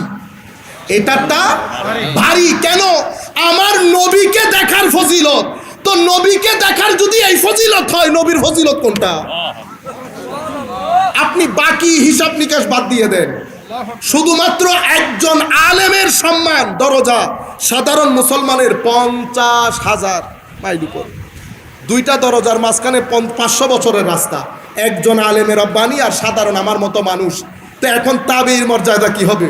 আর আমার যুবকেরা কথা বলেন ইমামে আজম আবু হানিফা নিয়ে, বলি না? আপনি জানেন ইমাম আজম আবু হানিফা এটা কি জিনিস? এটা জন্ম কখন? কৌজুর আপনি, এগুলো হচ্ছে আমার ব্যক্তি জীবনের অভিজ্ঞতা। কারণ আমরা তো অনেক লোকের সাথে বসতে হয়, বিভিন্ন জায়গায় যাওয়া হয়, কত ধরনের রাবিশ কথাবার্তা শুনতে হয়। এক ভদ্রলোক আর বিভিন্ন ইউনিভার্সিটির ফল লয় যেতে বসি, তো এই কিতাব বাইর করে নি, বাইর করে করি চাহ এনে হয়তো গিয়ে হয় দে ওই ওনারা আবু হানিফা ইবে ফলো করো। আবু হানিফা ইবে দিনুর হন, দিনুর মিদে তো নবী এসে সাল্লাল্লাহু আলাইহি ওয়াসাল্লাম, কত সুন্দর না? বাইরের মানুষ তো মনে করবে মানবা কত নবী প্রেমী, ঠিক না? আর পৃথিবীতে সবচেয়ে সহি গ্রন্থ হচ্ছে ইমাম বুখারীর গ্রন্থ, আপনি ওইটা রেখে আপনারা আবু হানিফার কাছে কেন? আমি ওনারা জিজ্ঞেস করতেছে, আচ্ছা এতটুকুন বলেন, আবু হানিফা রাহমাতুল্লাহ আলাইহির জন্ম কখন? জন্ম তো আমি জানি না, তবে এটা অনেক পরের হতের। ইমাম বুখারী তার বোধ ফরর বলি হতে। আচ্ছা তা হয়তো ঠিক আছে, অনেক বাদ দিও না, আরে শুধু বুখারী শরীফের নাম মান হন, বুখারী বেত একজনের নামও ন যে এলাকার মানুষ এ বুখারাতে বুখারী মানুষ, এবার নাম মান কি? এবার নাম নাই, এবার বাবুর নাম আছে, এবার পরিবারের নাম আছে, ট্রাইবাল নাম আছে, অনেক নাম মান হন, ওদের নাম দিয়ে কিছু মা ব্যাগিন বাদ দি বুখারী শরীফের নাম বখন। তো যাই হোক, আয় ফরক হইলাম তো আচ্ছা হন বুখারী শরীফের নাম বল দি আল জামে, আমি ভুল হতে পারে আমার, আল জামে, আস সাহি, আল মুসনাদ, আল মুখতাসার, ওবান হইলাম আল জামে, আস সাহি, আল মুসনাদ, আল মুখতাসার বি উমুরে রাসূলিল্লাহি সাল্লাল্লাহু আলাইহি ওয়াসাল্লাম ওয়া সুনানিহি ওয়া আইয়ামে। বুখারী শরীফের না, আমি ওগুলা ওই নামগুলোর আমার মুখ্য উদ্দেশ্য না, আমার মুখ্য উদ্দেশ্য হচ্ছে মুখতাসার। বুখারী শরীফে ইমাম বুখারী নিজের কিতাবের নাম নিজে দিয়েছেন সংক্ষিপ্ত কিতাব। কি কিতাব? সংক্ষিপ্ত। তার মানে তাহলে বোঝা যাচ্ছে হাদিসের অরিজিনাল কিতাব যেটা উনার কাছে আছে সেটা বুখারী শরীফের চেয়ে হাদিসের সংখ্যা অনেক বেশি ছিল, নতুবা কিতাবের নাম সংক্ষিপ্ত রেখেছেন কেন? আচ্ছা, তখন আমি ওনাকে বললাম লম্বা কথা বাদ দেন, ইমামে আজম আবু হানিফা রাদিয়াল্লাহু তাআলা আনহু হয় তাবেঈ নতুবা তাবেউত তাবেঈ, নতুবা তাবেউত তাবে। আল্লাহ কমন জিনিস যেটা আপনারা বুঝবেন, অনেক কথা তো এখানে বলার মতো না, কমন জিনিস দিয়ে না ওনারা বুঝিতে পারিবেন। ইয়ে নলদি হুজুর কারীম সাল্লাল্লাহু আলাইহি ওয়াসাল্লাম রুকা হাদিস ইবে সাহাবিয়ে শূন্যে আল্লাহর ইবে যদি তাবেঈ হয় মানে জুনিয়র তাবেঈ এর ইবে তুন ওকে সিনিয়র তাবেঈ উন্নে, ইবে তুন জুনিয়র তাবেঈ ইবে উন্নে। তো ইবেল আল্লাহ রাসূলুল্লাহ মাঝখানে দুটো মানুষ আছে, সাহাবী এবং বড় তাবেঈ।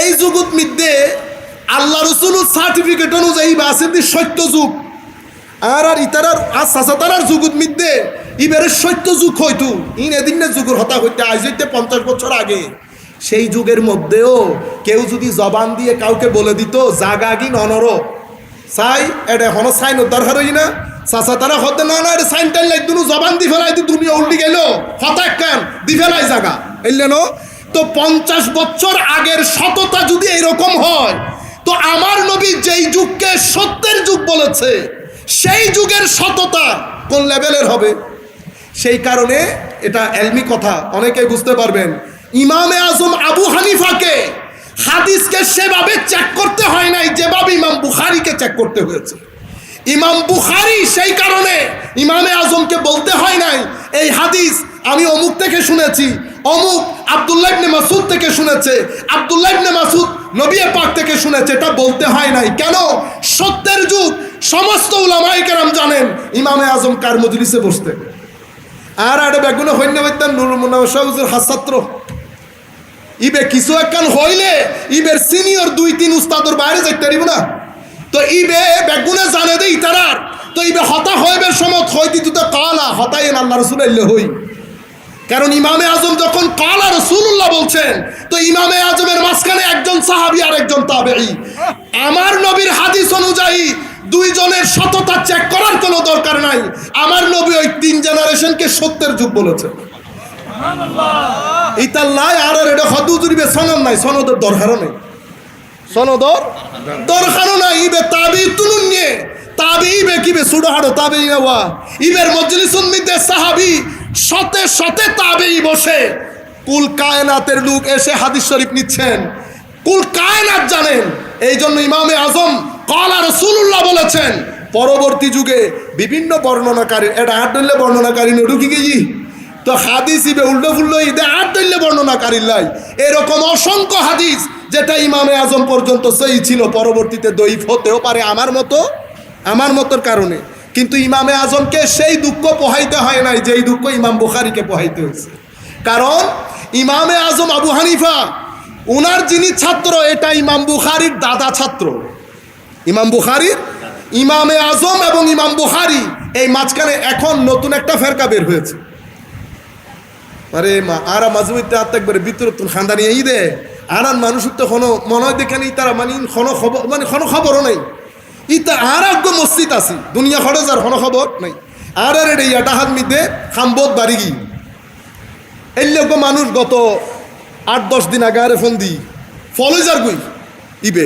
বিশাল করে স্কুল করছি এটা আর স্কুল মিদে ফবর্তি করে বোনাই তারা স্কুল ইয়ে ইতার স্কুল ইয়ে মিদে ইনভেস্টমেন্ট আইন সিটেঙ্গে থই দুয়ারে বেগুন বুঝি বুইতালে সিটেঙ্গে সুবিধে তারা কেউ বুঝুন হুজুরে স্যার ওনে রাতিয়ে গরজ দেখতে মাথা ফল করে গেলে কিন্তু আপনি চিটাঙ্গের সেখানে বলছে আই সাইতি তারা বুঝক তো এখন ইতারা টিয়া খরচ করতে 10 কোটি আয় করে 1 কোটি আর গড়ি এনলদি ধরেন 1400 স্কোয়ার ফিট ওর পুরে প্লটি এনলদি 3000 স্কোয়ার ফিট অনর পরবর্তী হটে করাইবেন ও তো হতে এটা লিখে দে মানে দারুল আর কাম অন হইতে কিন্তু বাবা ইসলামিক স্কুল এটা ধর্ম ঘরাই বুঝে কিন্তু ধর্মর নামে কি ফরে না করতে পারিনি ইতারা দৃষ্টি মিথ্যা কি কোরআন বাদে সব মিথ্যা কোরআন বাদে সব মিথ্যা আপনি কিন্তু খুশি হয়ে গেছেন তার দৃষ্টিতে কোরআন বাদে মিথ্যা সব মানে হাদিসের রাসূলও মিথ্যা হাদিসের রাসূলও আপনি কি এবং এমন হারে বেড়ে যাচ্ছে আপনি কল্পনাও করতে পারবেন না এটা আগে ছিল আইডিওলজিক্যাল এখন তারা প্রতিষ্ঠান করে বিশাল আকার এস্টাবলিশমেন্ট হয়ে গেছে এবং বাংলাদেশে আপনি কল্পনাও করতে পারবেন না সিলেবাস লেহেদে সিলেবাস ওর মেম্বার মানুষ ওই লোক মানুষ আছে ইবে বড় অফিসার তো অনেক তুই সিলে লইব না এরে মানুষ ইবে যদিন ফিট ন করি ইয়নে এল্লে প্লাস মাইনাস শুরু করছুন গরবি তো তোয়াই ভেবেন না প্লাস মাইনাস ইমামদেরকে করতে দেন আইম্মায়ে কেরাম উসুল দিয়ে গেছে উসুল কারো হাতের মুয়ানা উসুল কারো হাতে আর আরবি ফরিন ন জানিল আকীদার ছাত্র তো এক দূর সজ বস্তু আল্লাহ দান করছে উসুল হারে হয় এনে যদি হন উবা এই ফরিনা জানে দিয়েন ঠিক, কিন্তু কিছু জিনিস তো আল্লাহ সহজ বুঝ দিও পৃথিবীর আনাচে কানাচে যায় এতাইন হঠাৎ দাপটের সাথে হইত দি মলাই করিম যদি কিছু জিনিস নদীতে হইতে দিতাম না অনে জেদ্দুর হালকা মনে করতে লাগুন অনরফুয়ারে অনরফাই বেদ্দুর হালকানো হইতাম সাইদি উসুল দিয়ে গেছেন তো উলামায়ে কেরাম আহলে সুন্নাত ওয়াল জামাতের আইম্মায়ে কেরাম আমাদেরকে হাতের মুয়ানা আমি কাউকে ইচ্ছা করলে প্লাস করলাম কাউকে ইচ্ছা করলে মাইনাস করে দিলাম উসুল আপনি তৈরি করবেন না আপনি উসুলকে পালন করবেন আর উসুল অ্যাপ্লাই করার সময় মাথায় রাখবেন উসুলই হলো অনুগাতাইন না বুঝুন ফেসবুকে আমি ছেলেদেরকে বিশেষ করে বলবো আল্লাহর ওয়াস্তে ফেসবুককে আহলে সুন্নাত ওয়াল জামাতকে অপমান করা বন্ধ করে দেন যত্র তত্র যা তা শুনে কমেন্ট করা বন্ধ করেন আমাদের এই সমস্ত কাজের কারণে শিক্ষিত সমাজের কাছে গিয়ে আমরা মাথা গোজার ঠাঁই পাই না এখন ইবে আহলে হাদিস ইবে হদ্দে অনে আরে ইবে সুন্নত রাসূল 300 বছর পরে এসে দে ইবে আরে হদ্দে 300 বছর ইবে ডাক্তার বড় ডাক্তার 300 বছর পরে এসে দে হইতি আয় একটি 200-300 বছর একটা জামিলাত আছে কি জামিলে হইতি এই মাযহাব না মানে দি তারা হদ্দে যারা হাদিস মানের মাযহাব না মানে লা মাযহাবি আপনারা কখনো আহলে হাদিস বলবেন না এই আরগো ট্রিক আহলে হাদিস তো হাদিসের জ্ঞানী আপনি আহলে হাদিসকে বলবেন কেন ওদেরকে বলবেন লা মাযহাবি গালি না সোমবারকে সোমবার বললে কি সোমবার রাগ করতে পারবে আমি যা তা আহলে হাদিস না বলবেন লা মাযহাবি এখন লা মাযহাবি হাদিসের কথা বলছে মাযহাব অনুসরণ বন্ধ করেছে 300 বছর পরে আসার কারণে আবার কোরআনের কথা ওনারা মানছেন হাদিস মানতেছেন না 300 বছর পরের কারণে 300 বছর পর্যন্ত কি আর আলেম ওলে কের খাইতেল না এতে আলেম ওলামানো আসিল তো আলেমও নাকি হামগুজ্জালে রে কেটের হাইতে না না ইসলামের এই যে ইতিহাস আমাদের এলমে হাদিস ইলমুল ফিকহ উম্মতে মুসলিমাকে মাওলায়ে করিম যে খাস নিয়ামত দান করেছেন কিছু নিয়ামত এমন যেটা পৃথিবীর অন্য কোনো সম্প্রদায়ের কাছে নাই যেমন যেমন ইলমুল হাদিস মাশাআল্লাহ তো আমরা যে কথাটা বলতে চাচ্ছি আমাদের কাছে কিছু এমন জিনিস মাওলায়ে করিম দান করেছেন যেটা পৃথিবীর খুব কাউকে আল্লাহ দানই করেন নাই ধরেন ধর্মীয় গ্রন্থ পৃথিবীর অনেক জাতির কাছে ধর্মীয় গ্রন্থ আছে কিন্তু যদি কাউকে বলি যে আপনি আপনার ধর্মের যিনি প্রচারক ওনার কথাবার্তাগুলা শুদ্ধ রূপে আপনার কাছে গচ্ছিত হয়েছে সংকলিত হয়েছে এরকম একটা বই দেন পৃথিবীর কোনো জাতি দিতে পারবে না এবং আপনার আল্লাহর পক্ষ থেকে দেওয়া কোরআন এবং সুন্নাহ এই দুইটাকে বেস করে আপনাদের মধ্যে আমাদের যে ইসলামী আইন যেটাকে বলি এই যে আইনের উপর শত হাজার গ্রন্থ লেখা এটা পৃথিবীর কোনো জাতির কাছে নাই এবং আজীব বিষয় হচ্ছে আমার লামাযহাবী ভাইদেরকে বলবো আল্লাহর ওয়াস্তে কিছু জিনিস বোঝার চেষ্টা করবেন আপনারা জানেন উম্মতে মুসলিমা পৃথিবীবাসীর কাছে যে কয়েকটা জিনিস নিয়ে অহংকার করতে পারবে যে কোনো প্ল্যাটফর্মে একদম আমাদের এখান থেকে গ্রাম থেকে শুরু করে হার্ভার্ড ইউনিভার্সিটির বারান্দা পর্যন্ত যেটা নিয়ে আমরা অহংকার করতে পারবো সেটা হচ্ছে আমাদের আইনের দিক প্রাইভেট ইন্টারন্যাশনাল ল পাবলিক আন্তর্জাতিক আইন বলেন উসুল বলেন আইন কিভাবে কিছুদিন আগে ঢাকার একটা ল ফার্মের মধ্যে ইফতার মাহফিল হচ্ছে আর হইল গিয়ে গেছ আরে বেগুন বসে দে ব্যারিস্টার তো ইতারও যদি ওয়া চিন্তা করে তো নামাজ জমিতে আমিন জুর এখন আসতে হন ইন কি হন অনন্মতে কি ওবার ল ফার্মের প্রশ্ন এলে লইব না ল ফার্ম আমি তখন ওর প্রশ্ন করতেছে হাত তুলবো কি নামাবো আমিন জুরে বলবো কি আসতে বলবো আমি চুপ করে আসি আপনি বোধহয় মাইন্ড করছেন না আলবত মাইন্ড করছি আপনি আমাকে এটা কি প্রশ্ন করেন কোনো লেভেল নাই আপনি আমাকে জিজ্ঞেস করবেন হুজুর এই ইসলামের যে আইন সে আইনের মূলনীতি কি ইসলামের দৃষ্টিতে আইন কিভাবে বানানো হয় ইসলামী আইন কনভেনশনাল লর মধ্যে ফারাক কোনটা ইসলামী আইনের যে বৈশিষ্ট্য সেই বৈশিষ্ট্যগুলো কি কি ইসলামের মধ্যে কনস্টিটিউশনাল তথা সাংবিধানিক আইনের ভিত্তি কি হুজুর করিম সাল্লাল্লাহু আলাইহি ওয়াসাল্লাম যে আইন পরিচালনা করেছেন সে আইনের পরিবর্তন পরিশোধন কিভাবে হয় আপনি তো প্রশ্ন করবেন এগুলা আপনি এগুলা বাদ দিয়ে আমার জিজ্ঞেস করতেছেন হুজুর নামাজুর মধ্যে আমিন জুরো নাচতে হই তো অনর গলা যদি তাহে অনে জুরে হন নতাইলি আসতে করি হন অনর হনে সিবিলই না জুরে আসতে সমস্যা নাই আমাদের এখানে একটা মাথায় রাখবেন আমি আমাদের ওই যে লামাযহাবী ভাইদেরকে বলছি দেখেন আপনার সাথে আমার ফারাক কিন্তু হাত তোলা না মানি না, আমাদের ফারাক মৌলিক আকিদাগত। আপনার মধ্যে উগ্রতা আছে, আমার মধ্যে উগ্রতা নেই। আপনাকে যদি জিজ্ঞেস করি ঈদে মিলাদুন নবী সম্পর্কে আপনার অভিমত কি, আপনি বলবেন বেদাত। ইসালে সোয়াব বেদাত, মাজারে যাওয়া বেদাত, আপনি বলবেন সবে কদর বেদাত, নামাজ কত 8 রাকাত। আপনি ঘুরে ফিরে আপনার সাথে আমার সম্পর্ক সমস্যা কিন্তু আকিদাগত।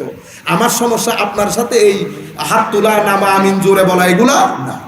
তো আমি আপনাদেরকে বলতে চাচ্ছি এই জিনিসগুলা চতুর্দিকে ছড়িয়ে দেওয়া হয়েছে। ছড়িয়ে দেওয়ার কারণে আমরা আমাদের ধর্মের যে মর্মবাণী, মূল বাণী, মৌলিক কথাবার্তা সেগুলা মানুষের কাছে পৌঁছাইতে পারছি না। আমি যেখান থেকে আপনাদেরকে নিয়ে এসেছি হায়াতে তাইয়্যিবা, আমি ইউথদেরকে বলবো, সম্মানিত উপস্থিতি, হায়াতে তাইয়্যিবার মধ্যে নেজামে ইলাহি হচ্ছে আপনার জিন্দেগির মধ্যে ঈমান এবং আমল দুইটা জিনিস থাকতে হবে। আপনার মধ্যে যদি ঈমান আমল না থাকে আপনার হায়াতে তাইয়্যিবা হবে না। হায়াতে তাইয়্যিবা যদি না হয় তো কি হবে? আমার আল্লাহ কোরআনের আয়াতের মধ্যে বলছে ফাকাফারাত বিআনউমিল্লাহ। এই প্রজন্মের পরে নতুন প্রজন্ম এসছে। নতুন প্রজন্ম জাগতিক দর্শনে ইনফ্লুয়েন্সড হয়ে দ্বীন, ঈমান, কবর, মসজিদ সব কিছু আমরা সেকেন্ডারি করে দিই। সব কিছু সেকেন্ডারি। মসজিদ ছেড়ে দিয়েছি, দরুদ ছেড়ে দিয়েছি, দ্বীন ছেড়ে দিয়েছি, তিলাওয়াতে কোরআন ছেড়ে দিয়েছি। কোরআনের সাথে, নবীর সাথে, আল্লাহর সাথে আমাদের যে সম্পৃক্ততা থাকার কথা সেটা ছেড়ে দিয়েছি। এটাকে বলে ফাকাফারাত বিআনউমিল্লাহ। আপনি আল্লাহর নিয়ামতের প্রতি বৃদ্ধাঙ্গুলি প্রদর্শন করেছেন। বৃদ্ধাঙ্গুলি প্রদর্শন মানুষ কিভাবে করে, আর শুকরিয়া মানুষ কিভাবে করে? আল্লাহ আমাকে মুসলমান বানিয়েছেন, এই অ্যাওয়ারনেস আমার ভিতর কতটুকুন আছে, আমি কতক্ষণ সেটাকে লালন করি। আমাকে কবরে যেতে হবে, এটাকে আমি কতক্ষণ লালন করি। আমার নবী সাল্লাল্লাহু আলাইহি ওয়াসাল্লাম আমার জন্য অনেক ত্যাগ স্বীকার করেছেন, আমাকে পছন্দ করেন, আমার নবীর জীবন বিধান উত্তম বিধান, এটাকে আমি কতক্ষণ লালন করি। এটাকে আমি যত কম করব আল্লাহর নিয়ামতের প্রতি বৃদ্ধাঙ্গুলি প্রদর্শন হবে। আপনি যদি আল্লাহর নিয়ামতের প্রতি বৃদ্ধাঙ্গুলি প্রদর্শন করেন, আপনি যত জাগতিক লাইফ এনজয় করবেন, আপনি যত কোরআনকে পিছ দেবেন, আপনি যতক্ষণ আল্লাহ, রসুল, কবর, হাসর, দরুদ সব কিছুকে পিছ দেবেন, মানুষকে সহযোগিতা করা, সহযোগিতার বদলে যদি আপনি প্রতিযোগিতায় মত্ত হয়ে যান, আপনার এলাকার মধ্যে অনেক মানুষ অনেক ধরনের সমস্যায় আছে, আপনি কারো সমস্যার প্রতি আপনার ভ্রুক্ষেপ নাই, লোভ, লালসা, আরো বড় হওয়া, সবকিছু যখন আপনার ভিতরে গ্রথিত হয়েছে, ফাকাফারাত বিআনউমিল্লাহ, আল্লাহর নিয়ামতের অস্বীকৃতি হয়েছে। এটার রেজাল্ট কি? সুন্নতে ইলাহি কি? এটার প্রতিদান কি? রেসপন্স কি? রেসপন্স হচ্ছে ফাযাকাহাল্লাহু লিবাসাল খাউফি ওয়াল জু। অটোমেটিক্যালি ভয়, ভীতি, আশঙ্কা, অপ্রতুলতা, টেনশন সব কিছু আপনাকে ঘিরে ধরবে এবং জাহারাল ফাসাদ হবে। চতুর্দিকে ফাসাদ, ব্যাঘাত, বিঘ্নতা ছড়িয়ে পড়বে। রেজাল্ট কি? রেজাল্ট হচ্ছে ইয়াকবিদু ওয়া ইয়াবসুতু ওয়া ইলাইহি তুরজাউন। আপনার ভিতরটা লক হয়ে যাবে। আপনি পুরা পৃথিবীতে ঘুরবেন, অনেক টাকা পয়সা ভিতরে থাকবে, ভিতর থেকে শান্তি পাবেন না। এই জিনিসটাকে আমরা আধুনিক ভাষায় ডিপ্রেশন বলি এবং এটা এত বেশি বেড়ে যাচ্ছে বর্তমানে। বোরিং শব্দটা আমাদের ছেলেদের এত বেশি ব্যবহার এবং আপনি দেখবেন আমাদের প্রত্যেক বাড়িতে, প্রত্যেক ঘরে 10 থেকে 18 বছরের ছেলে থেকে যদি আপনি মোবাইল নিয়ে নেন, দেখেন ও কীভাবে রিয়্যাক্ট করে। এবং বিশ্ব স্বাস্থ্য সংস্থা বলছে এটা এক পর্যায়ে গড়ের মধ্যে হত্যাযজ্ঞ বাড়িয়ে দেবে। এদিকে ইঙ্গিত করে আমার নবী সাল্লাল্লাহু আলাইহি ওয়াসাল্লাম হাদিসে পাকের মধ্যে আমার নবী ইরশাদ করছেন, আন আবি দারদা রাদিয়াল্লাহু আনহু আন নবী সাল্লাল্লাহু আলাইহি ওয়াসাল্লাম قال, হুজুর করিম সাল্লাল্লাহু আলাইহি ওয়াসাল্লাম ইরশাদ করছেন, আমার না, এই হাদিস হযরত আবু হুরায়রা, ইমাম হাকিম বর্ণনা করেছেন, হযরত আবু হুরায়রা কর্তৃক বর্ণিত। আমার নবী বলছেন, অনতি বিলম্বে আমার উম্মত সামগ্রিকভাবে একটা রোগের শিকার হবে। জাতীয়ভাবে আমার উম্মতের ঘরে ঘরে এই রোগ ছড়িয়ে পড়বে। দাউল উমাম বলেছেন আমার নবী, সাইয়ুসিব দা আল উমাম, আমার উম্মতের ঘরে ঘরে এই অসুস্থতা ছড়িয়ে পড়বে। সাহাবায়ে কেরাম জিজ্ঞেস করলেন, ইয়া রাসূলুল্লাহ ওয়া মা দাউল উমাম? উম্মত সামগ্রিকভাবে অসুস্থতায় লিপ্ত হবে, ইয়া রাসূলুল্লাহ এটা কি ধরনের কথা? আমার নবী সাল্লাল্লাহু আলাইহি ওয়াসাল্লাম বলছেন, সমাজের সর্বস্তরে দুষ্টামি, শয়তানি, পাপ, পঙ্কিলতা সব কিছু বেড়ে যাবে। আমার নবী সাল্লাল্লাহু আলাইহি ওয়াসাল্লাম বলছেন, আত-তাকাসুর ওয়াত তানাফুস ফিদ দুনিয়া, আমাদের এখানে সম্পদ আরো চায়। আপনি যখন আরোর ফিলোসফিতে আসবেন, দুইটা জিনিস থেকে আপনি বের হইতে পারবেন না। প্রতিযোগিতা, কারণ আপনি সহযোগিতা যখন বাদ দেবেন প্রতিযোগিতায় আসবেন। আপনি যখন প্রতিযোগিতা করবেন একটা জিনিস থেকে আপনি মুক্তি পাবেন না, সেটার নাম লোভ। আপনি যখন লোভী হবেন, লোভী মানুষ কিরকম? আমার নবী সাল্লাল্লাহু আলাইহি ওয়াসাল্লাম বলছেন, একটা নেকড়ে বাঘ 10 রুমে যদি একটা নেকড়ে মানে ক্ষুধার্ত বাঘকে ছেড়ে দাও, সে কি করবে? একটা খাবে, 9টাকে নষ্ট করবে। সে কি 10টা একসাথে খেতে পারবে? পারবে না। লোভ যখন কোনো মানুষের ভিতরে ঢুকে, লোভ এই কাজটাই করে, ফাসাদ সৃষ্টি করে দেয়। সে কিন্তু সব খেতে পারবে না, সে খাবে একটা, 10 জনের হক নষ্ট করবে। এই জিনিসগুলা তাকাসুর, এটা অতিমাত্রায় সোসাইটির মধ্যে বেড়ে যাবে। উনি চাইবেন উনি আরো বড় হোক। এরপরে আমার নবী সাল্লাল্লাহু আলাইহি ওয়াসাল্লাম বলেছেন, এই তাকাসুরটা, এই প্রতিযোগিতা, সোসাইটির মধ্যে হিংসা এবং সোসাইটির মধ্যে অহংকার, এই দুইটা জিনিসকে এমনভাবে বাড়িয়ে দেবে, শেষ পর্যন্ত এটা হত্যা যজ্ঞে পরিণত হবে। মানুষ টাকার জন্য, পয়সার জন্য, স্বার্থের জন্য একজন আরেকজনকে কতল করবে, হত্যা করবে। এখন এই পরিস্থিতির মধ্যে আমার নবী সাল্লাল্লাহু আলাইহি ইসলামকে যদি আমি বলি, ইয়া রাসূলুল্লাহ, আমাদেরকে একটা গাইডলাইন বলেন ইউথের জন্য স্পেশালি। আমি নতুন প্রজন্মের যারা আছেন, বিশেষ করে আমার মুরব্বিয়ানে কেরামকে বলবো, আমরা হয়তো জানিও না, তারা কিন্তু অনেক সমস্যার মধ্যে, অনেক সমস্যার মধ্যে। তাদের সমস্যা বুঝার লোক নাই। দিনীভাবে, সেকুলারলি এবং কালচারালি চতুর্দিক থেকে তারা সমস্যার সম্মুখীন। আমাদের আপনাদের যুগে, পুরনো যুগে সেই প্রবলেমগুলো ছিল না। সে প্রতিষ্ঠানে গেছে, একজন বলতেছে আমি আহলে কোরআন, তুমি বেটা হাদিস মানিও না, হাদিসগুলা 300 বছর পরে। আরেকজন বলতেছে এদিকে আসেন, উনি যেটা বলেছে মিথ্যা, এ কাফের। তো ভাই আপনি কে? আমি হচ্ছি আহলে হাদিস। আচ্ছা, তো আপনার বর্ণনা কি? কই যে মাযহাব মানে এটাও ঠিক না। ভাই উনি বলতেছেন হাদিস ঠিক না, আপনি বলতেছেন মাযহাব ঠিক না, তো যারা মানে তারা কাফের। এখন একটা ছেলে কিভাবে কনফিউজড হচ্ছে দেখেন। আরেকজন দাঁড়াইছে, সে বলতেছে, সে নিজের নাম শিয়া তো বলে না, বলে আমরা আসল মুসলমান। তো আপনার ডিমান্ড কি? আপনার কি থিসিস কি? থিসিস হচ্ছে আহলে বাইত রাসূলের প্রেমের নাম ঈমান। নিঃসন্দেহে, কারো সন্দেহ আছে? কিন্তু আসলে ঘটনা হচ্ছে আবার আহলে বাইত রাসূলের উপর জুলুম হয়েছে অনেক। কারা করেছে? কারা আর করবে? রাসূলে পাকের পরে যারা খলিফা হয়েছে তারা করেছে। আপনারা বুঝতে পারছেন? একই ছেলে কয়জন কয় আন্দাজে দাওয়াত করতেছে দেখেন। আচ্ছা ভাই উনি বলতেছেন আমি হচ্ছে আসল মুসলমান।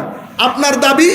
আমার দাবি হচ্ছে উসমানী আব্বাসী এই খেলাফতের পরে 500-600 বছর পর্যন্ত সৌদি আরব হুকুমতে আসার আগ পর্যন্ত মুসলমানরা বেদাত, শিরক এগুলোর মধ্যে লিপ্ত হয়ে গেছে। মুসলমানদের মধ্যে আর ধর্ম নাই, কখনো মাজার পূজা করে, কখনো কবরের এই সেই বলে, এই যে মিলাদুন্নবী যেটা ধর্মে নাই সেগুলা করে, সব কুফর, বেদাত, শিরক। এক ছেলে কিন্তু শেষ নয় ইব হদুয়া অনখন খোদাই শুননি, আমি আহলে সুন্নাত ওয়াল জামাত অনে খোদাই শুননি, তো ইব তো শুননি খোদা নাই ইবে লাল মিল নেই, উইবে খোদা ইব আহলে সুন্নাত ওয়াল জামাত গুরু সরকম আছে নাকি? আচ্ছা ফরগো হদুবা আইকাই অনে এই একিন বেকিন বাদ দিও না, ইন বেকিন বাদ দিও না, আর গ্রুপ তাইও অনেক কি খোদা আইন তো সেকুলার মুসলমান হবো, তো অনরকে আর বল দি অনে সময় ফাইলে নামাজ দোয়া ফুললেন, ধর্মলে এত চিন্তা ভাবনার কোনো দরকার নাই, আর মোজ করি আরোগ্যে হতা আইলাম তো লিবারেল অনরিবে হবে হতা হাতে তো নামাজ দেওয়া দিন ধর্ম দরকার নাই, তো আই ঈদ করি, ঈদই হাতে খুব ভালো লাগে, ঈদ রমজানের পরে যে ঈদ আসে ওইটা আমি করি, ইভেন কুরবানি ঈদও করি। আচ্ছা আরেকজন বলতেছে বাইরে তুমি ব্যাকিং ছাড়ো, এটা কিচ্ছু লাগবে না, ইয়েন দুনিয়া ইয়েন তাল্লা বানাই আর খনে বানাই আর সৈন্য ভারি এটা আইসি এনজয় করো, এরপরে তুমি গেলে গুই কেউ দেখতো না।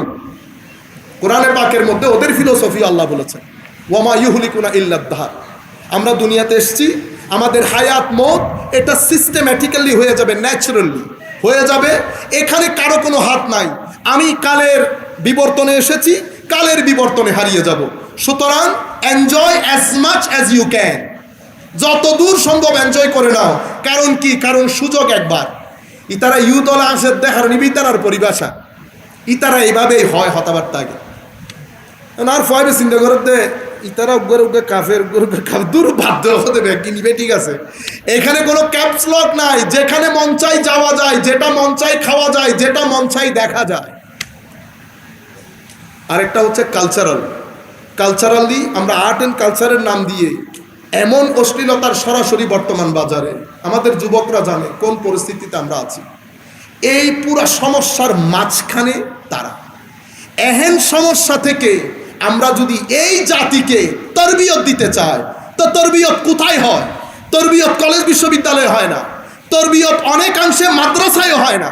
মাদ্রাসা, কলেজ, ইউনিভার্সিটি এটা তালিমের জায়গা। তরবিয়ত এই ধরনের উলামায়ে কেরামের, উলামায়ে রব্বানির খানেকা হচ্ছে তরবিয়ত গাঁও। এখানে আসবেন, দেখবেন, বসবেন, তাদের দুনিয়া বিমুখতা, তাদের এলম, তাদের হিকমত, তাদের আমল, তাদের প্র্যাকটিক্যাল লাইফ, এটা মানুষকে ইনফ্লুয়েন্স করে, মানুষের ভিতর ইমপ্যাক্ট করে। কেন করে? ওই আমি আপনাদেরকে বলেছিলাম, তাদের জিন্দেগির মধ্যে তিনটা জিনিস তারা, চারটা জিনিস তারা নিশ্চিত করে: তওবা, তাহারত এবং হিজরত। তওবা, তাহারত, হিজরত, এই তিনটা জিনিস তারা তাদের জীবনে নিশ্চিত করে। যখন তারা এই তিনটা জিনিস তাদের জীবনে নিশ্চিত করে, মাওলাই করিম তাদেরকে তার মহব্বত দান করে। আমরা যখন এই তিনটা জিনিস এবং তাদের রাস্তায় মানুষকে আহ্বান করব, তো এটার একটা পার্সোনালিটিও আছে, এটা একটা আওয়াজও আছে।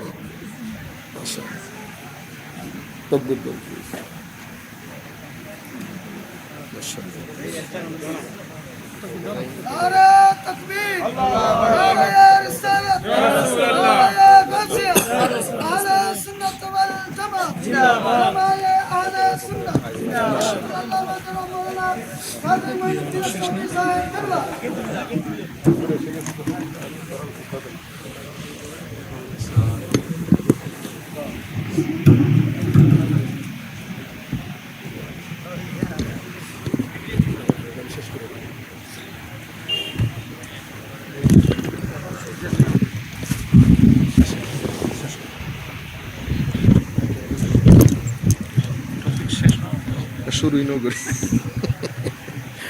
মাশাআল্লাহ। সালাতুন ইয়া রাসূলুল্লাহ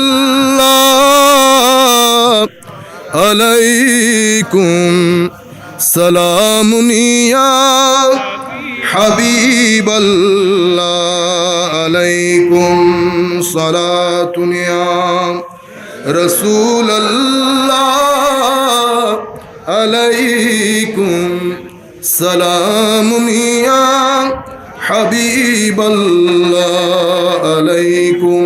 সম্মানিত উপস্থিতি, আমরা আমাদের আজকের এই অনুষ্ঠানে হুজুর আল্লামা মঈনুদ্দিন আশরাফি সাহেব কেবলা মুদ্দাজিল্লুহুল আলীকে হৃদয়ের গভীর থেকে আমরা ধন্যবাদ জানাচ্ছি, মুবারকবাদ জানাচ্ছি এবং ওয়েলকাম করছি। আর আমরা আমাদের বক্তব্যের একেবারে শেষের দিকে, আর 2-1 মিনিট পরে ইনশাআল্লাহ আমরা আমাদের বক্তব্য শেষ করে দেব। হুজুরের নির্ধারিত সময় ইনশাআল্লাহ বক্তব্য শুরু করবেন। সম্মানিত উপস্থিতি, আমরা শুরু থেকে কথা যেগুলা বলতে চাচ্ছিলাম, যেখান থেকে কথাটা শুরু করতে চাচ্ছিলাম সেখান থেকে আমরা আসতে পারিনি। অন্যান্য জায়গায় ঘুরতে ঘুরতে আমাদের সময়টা শেষ হয়ে গেছে। শুধু আমি একটা জায়গা আপনাদেরকে বলে আমাদের বক্তব্য শেষ করবো ইনশাআল্লাহ। প্রথম বিষয়টা হচ্ছে, এই হচ্ছে আমাদের প্রবলেম, বর্তমানে সমস্যা। এই সমস্যার সমাধান কি? আপনি সমস্যাগুলো ফেস করবেন কি করে? এবং আমি যখন বাজারের মধ্যে আসছি দ্বীনের দাওয়াত দেওয়ার জন্য, দ্বীনের দাওয়াত দিতে যখন আসছি, আমার কয়েকটা জিনিসের মধ্যে যোগ্যতা এবং কয়েকটা জিনিসের মধ্যে আমার পরিবর্তন, এটা একেবারে বাঞ্ছনীয়। আমি যদি এই জিনিসগুলোতে ক্লিক করতে ব্যর্থ হই, আমি যে জিনিসটা বলতে এসেছি বা যে জিনিসটা বিক্রি করতে এসেছি, সেটা বাজারের মধ্যে কেউ খাবে না। আমি আপনাদের এখানে সালাতুন ইয়া রাসূলুল্লাহ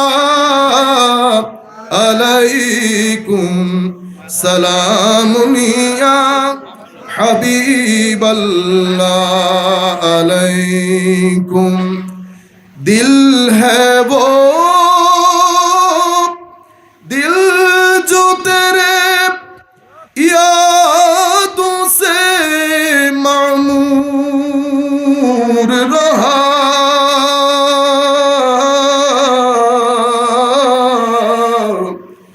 सर है वो सर जो तेरे कदमों पे कुर्बान गया सलातुन या रसूल अल्लाह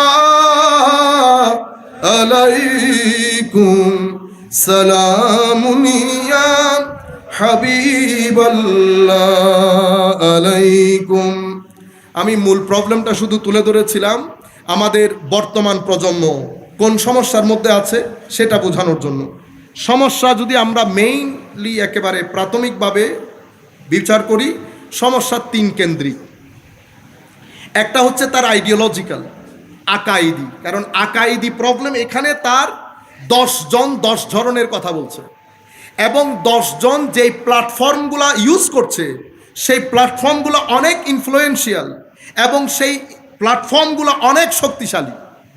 আবার এই প্ল্যাটফর্মগুলো থেকে অ্যাড্রেস যেটা করা হচ্ছে, যেটা নতুন প্রজন্মের জন্য জরুরি, সেই আন্দাজে অ্যাড্রেস করা হচ্ছে।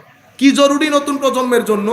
মনে রাখবেন, প্রত্যেক 100 বছর পর পর মানুষের সামগ্রিক জীবনের মধ্যে একটা আমূল পরিবর্তন আসে।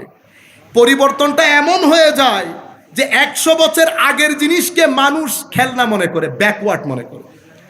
আপনি 30 বছর আগের স্ট্র্যাটেজি দিয়ে 30 বছর পরের দুনিয়াকে রুল করা যায় না, রান করা যায় না, আপনি জিনিসগুলো বিক্রি করতে পারবেন না। তো সেই কারণে মেকানিজম পরিবর্তন করতে হয়।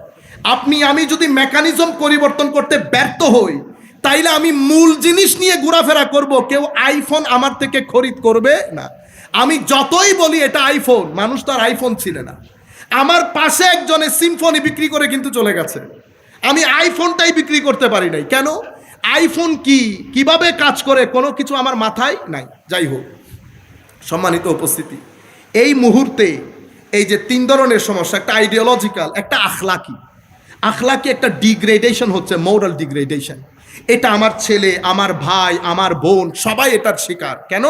কারণ আপনি মডার্নিটি যখন এসেছে, আমরা যখন অতি আধুনিক হতে চলেছি, তখন পুরো পৃথিবীর সাথে আমার একটা সম্পর্ক হয়েছে।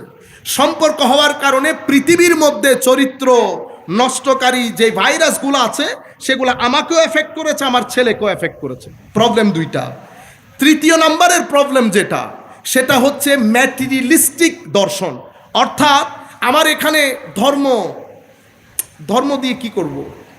ধর্ম আমি জেনে হোক না জেনে হোক, আস্তে আস্তে ধর্মের ওই জায়গা থেকে কিন্তু আমি সরে আসতেছি, এবং এটা আমাদের সমাজের মধ্যে, যুব সমাজে অনেক বেশি বেড়ে যাচ্ছে। এই তাবৎ জিনিসকে সামনে রেখে আমি যখন ফিল্ডে কাজ করি, তো আমি 3টা জিনিস সামনে রাখতে হয়। আমি কোন কোন জায়গায় তাকে ওষুধ দিচ্ছি। নুরুল মুনাব্বার সাহেব রহমতুল্লাহ আলাই, এই সমস্ত উলামায়ে কেরাম এই যুগে অনেক বেশি রেলেভেন্ট। এই কারণ ব্যক্তি হলেও চরিত্রের মধ্যে এত মাল্টি ডাইমেনশনালিটি। ওনারা এক জায়গায় হেঁটে যান, 3টা ওষুধের ওষুধ দিয়ে যান, 3টা ওষুধের ওষুধ দিয়ে যান। রাত্রে সিজদা থাকার কারণে সিনার ভিতরে খাস নূর ছিল, আল্লাযীনা আমানু ওয়া কানু ইয়াত্তাকুনের নূর ছিল। এই নূরের কারণে তারা যেদিকে গেছে, ঐশী নূর ওই ব্যক্তির চরিত্রের বাড়ি লাগার সাথে সাথে খবর করে গেছে। এবং এই ঐশী নূরের কারণে আকাইদি এবং ম্যাটেরিয়ালিস্টিক দর্শন সব জায়গার মধ্যে একটা দারুণভাবে আঘাত করে জাতিকে সঠিক ডাইমেনশনে আনার কাজ করতে পেরেছে। আমি আপনাকে একটা কথা একেবারে দ্বিধা সংখ্যাহীন চিত্তে বলে যায়, ধর্মবাদে কোনো পৃথিবী, কোনো মানুষ কোনোভাবে সভ্য হতে পারবে না এবং সুখ শান্তি এনশিওর করতে পারবে না। লেট মি রিপিট, ধর্মবাদ দিয়ে, আমি কলেজ ইউনিভার্সিটিতে যারা যান তাদেরকেও বলছি, ধর্মবাদ দিয়ে পৃথিবীতে সভ্যতা আপনি কল্পনাও করতে পারবেন না। কেন? কারণ পৃথিবীতে চলতে হলে আপনার 2টা জিনিস আবশ্যকীয়। একটা হচ্ছে আপনার শরীরের ডিমান্ড ফুলফিল করা, আর একটা হচ্ছে আপনার মনের ডিমান্ড ফুলফিল করা। মনের ডিমান্ড যদি আপনি ফুলফিল করতে চান, তো ধর্মবাদে, মদিনার বাজার বাদ দিয়ে আপনি মনের ডিমান্ড ফুলফিল করতে পারবেন না। কাজেই এই মুহূর্তে উলামায়ে কেরাম আমরা জাতির জন্য একটা বড় সম্পদ, যদি আমরা এই ফ্যাসিলিটি ইউজ করতে পারি। কেন?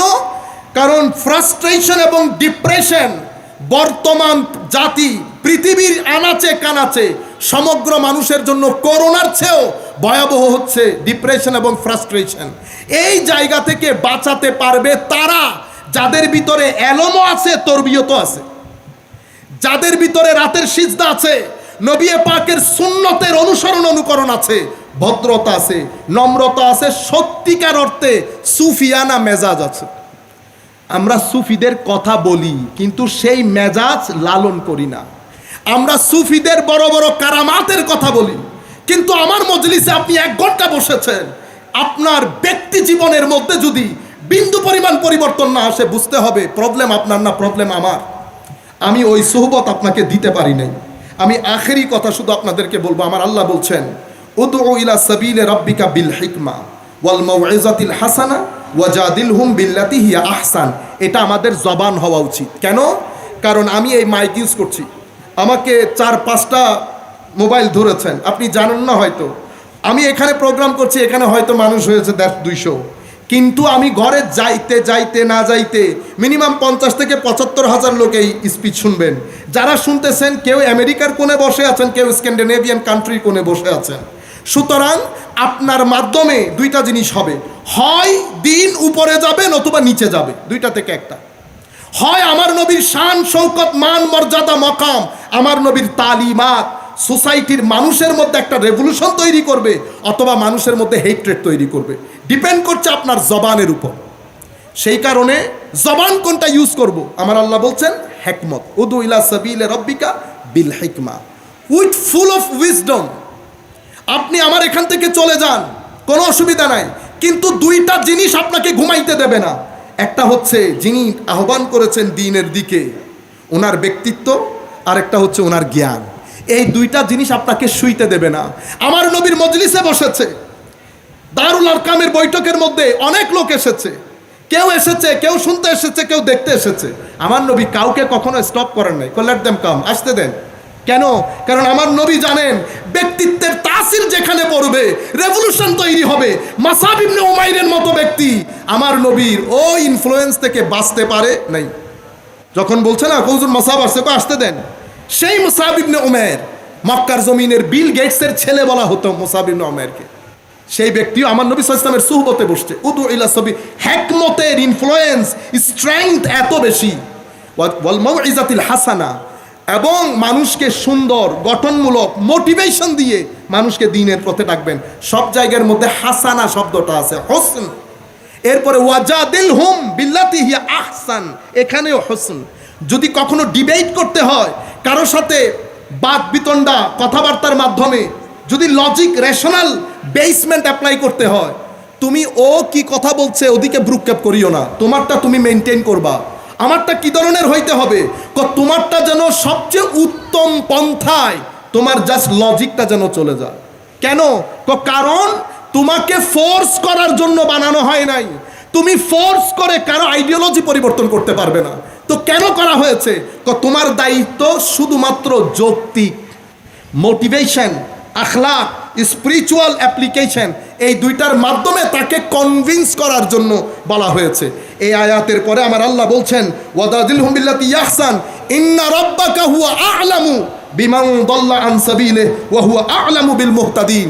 বাকি আপনার যিনি প্রতিপালক উনি খুব ভালো করেই জানেন কে আপনার কথা মানবে আর কে আপনার কথা মানবে না। ইয়া রাসূলুল্লাহ, মন খারাপ করার কোনো দরকার নাই। আপনি জাস্ট এই আন্দাজে আপনার উম্মতকে দ্বীনের দায়ী হিসেবে কাজ করার জন্য বলেন। সেই কারণে মূসা আলাইহিস ইসলামকেও যখন আল্লাহ ফেরাউনের কাছে পাঠিয়েছেন, আমরা পড়ি না এগুলা? মূসা আলাইহিস ইসলামকে আল্লাহ বলছেন ইজহাবা ইলা ফিরাউন, ফিরাউনের কাছে যাও। 2 ভাইকে বলা হচ্ছে ইজহাবা ইলা ফিরাউন। কেন? ফাইন্নাহু তাগা, সে সীমা লঙ্ঘন করেছে। তো কি করব? কথা কিভাবে বলবো? ফাকুলা লাহু কাউলাল লাইয়িনা, মধুর মোটিভেশন দিয়ে সুন্দর করে সফটলি কথাটা তাকে বুঝাই দাও। লাআল্লাহু ইয়াতাযাক্কারু আও ইয়াখশা। তোমার মোটিভেশন যখন তার সাথে কানেক্টেড হবে, তার হৃদয়ের গহীনে হুব্বে ইলাহির ঢেউ তৈরি হবে। এই বক্তব্যের সাথে এটা শুধু জবান না, কলব, এশক, জবান, 3টা জিনিস যখন একত্রিত হয় তো আল্লামা নূরুল মুনাওয়ার তৈরি হয়। কলব, এশক, জবান, এই 3 জিনিস একসাথে হয়ে যখন আপনি বক্তব্য দেবেন, লাখ ওয়াহাবি দেওবন্দি আপনার মজলিসে এসে আপনার কাছ থেকে ইলম নিয়ে যাবে। বসতো না? হুজুরদের মজলিসে বসে না? হুজুরদের মজলিস থেকে ইলম নিচ্ছে না? আমাদের কাছ থেকে কেন হচ্ছে না? কারণ আমরা লেখাপড়া ছেড়ে দিয়েছি। ডেইলি 3 4টা মাহফিল করি, নাই লেখাপড়া। কখন টেবিলে চেয়ারে বসেছি মনে নাই। তখন কি করি? আপনাদেরকে হাসাই, আপনাদেরকে কাদাই, আপনাদেরকে উস্কিয়ে দেই কেন?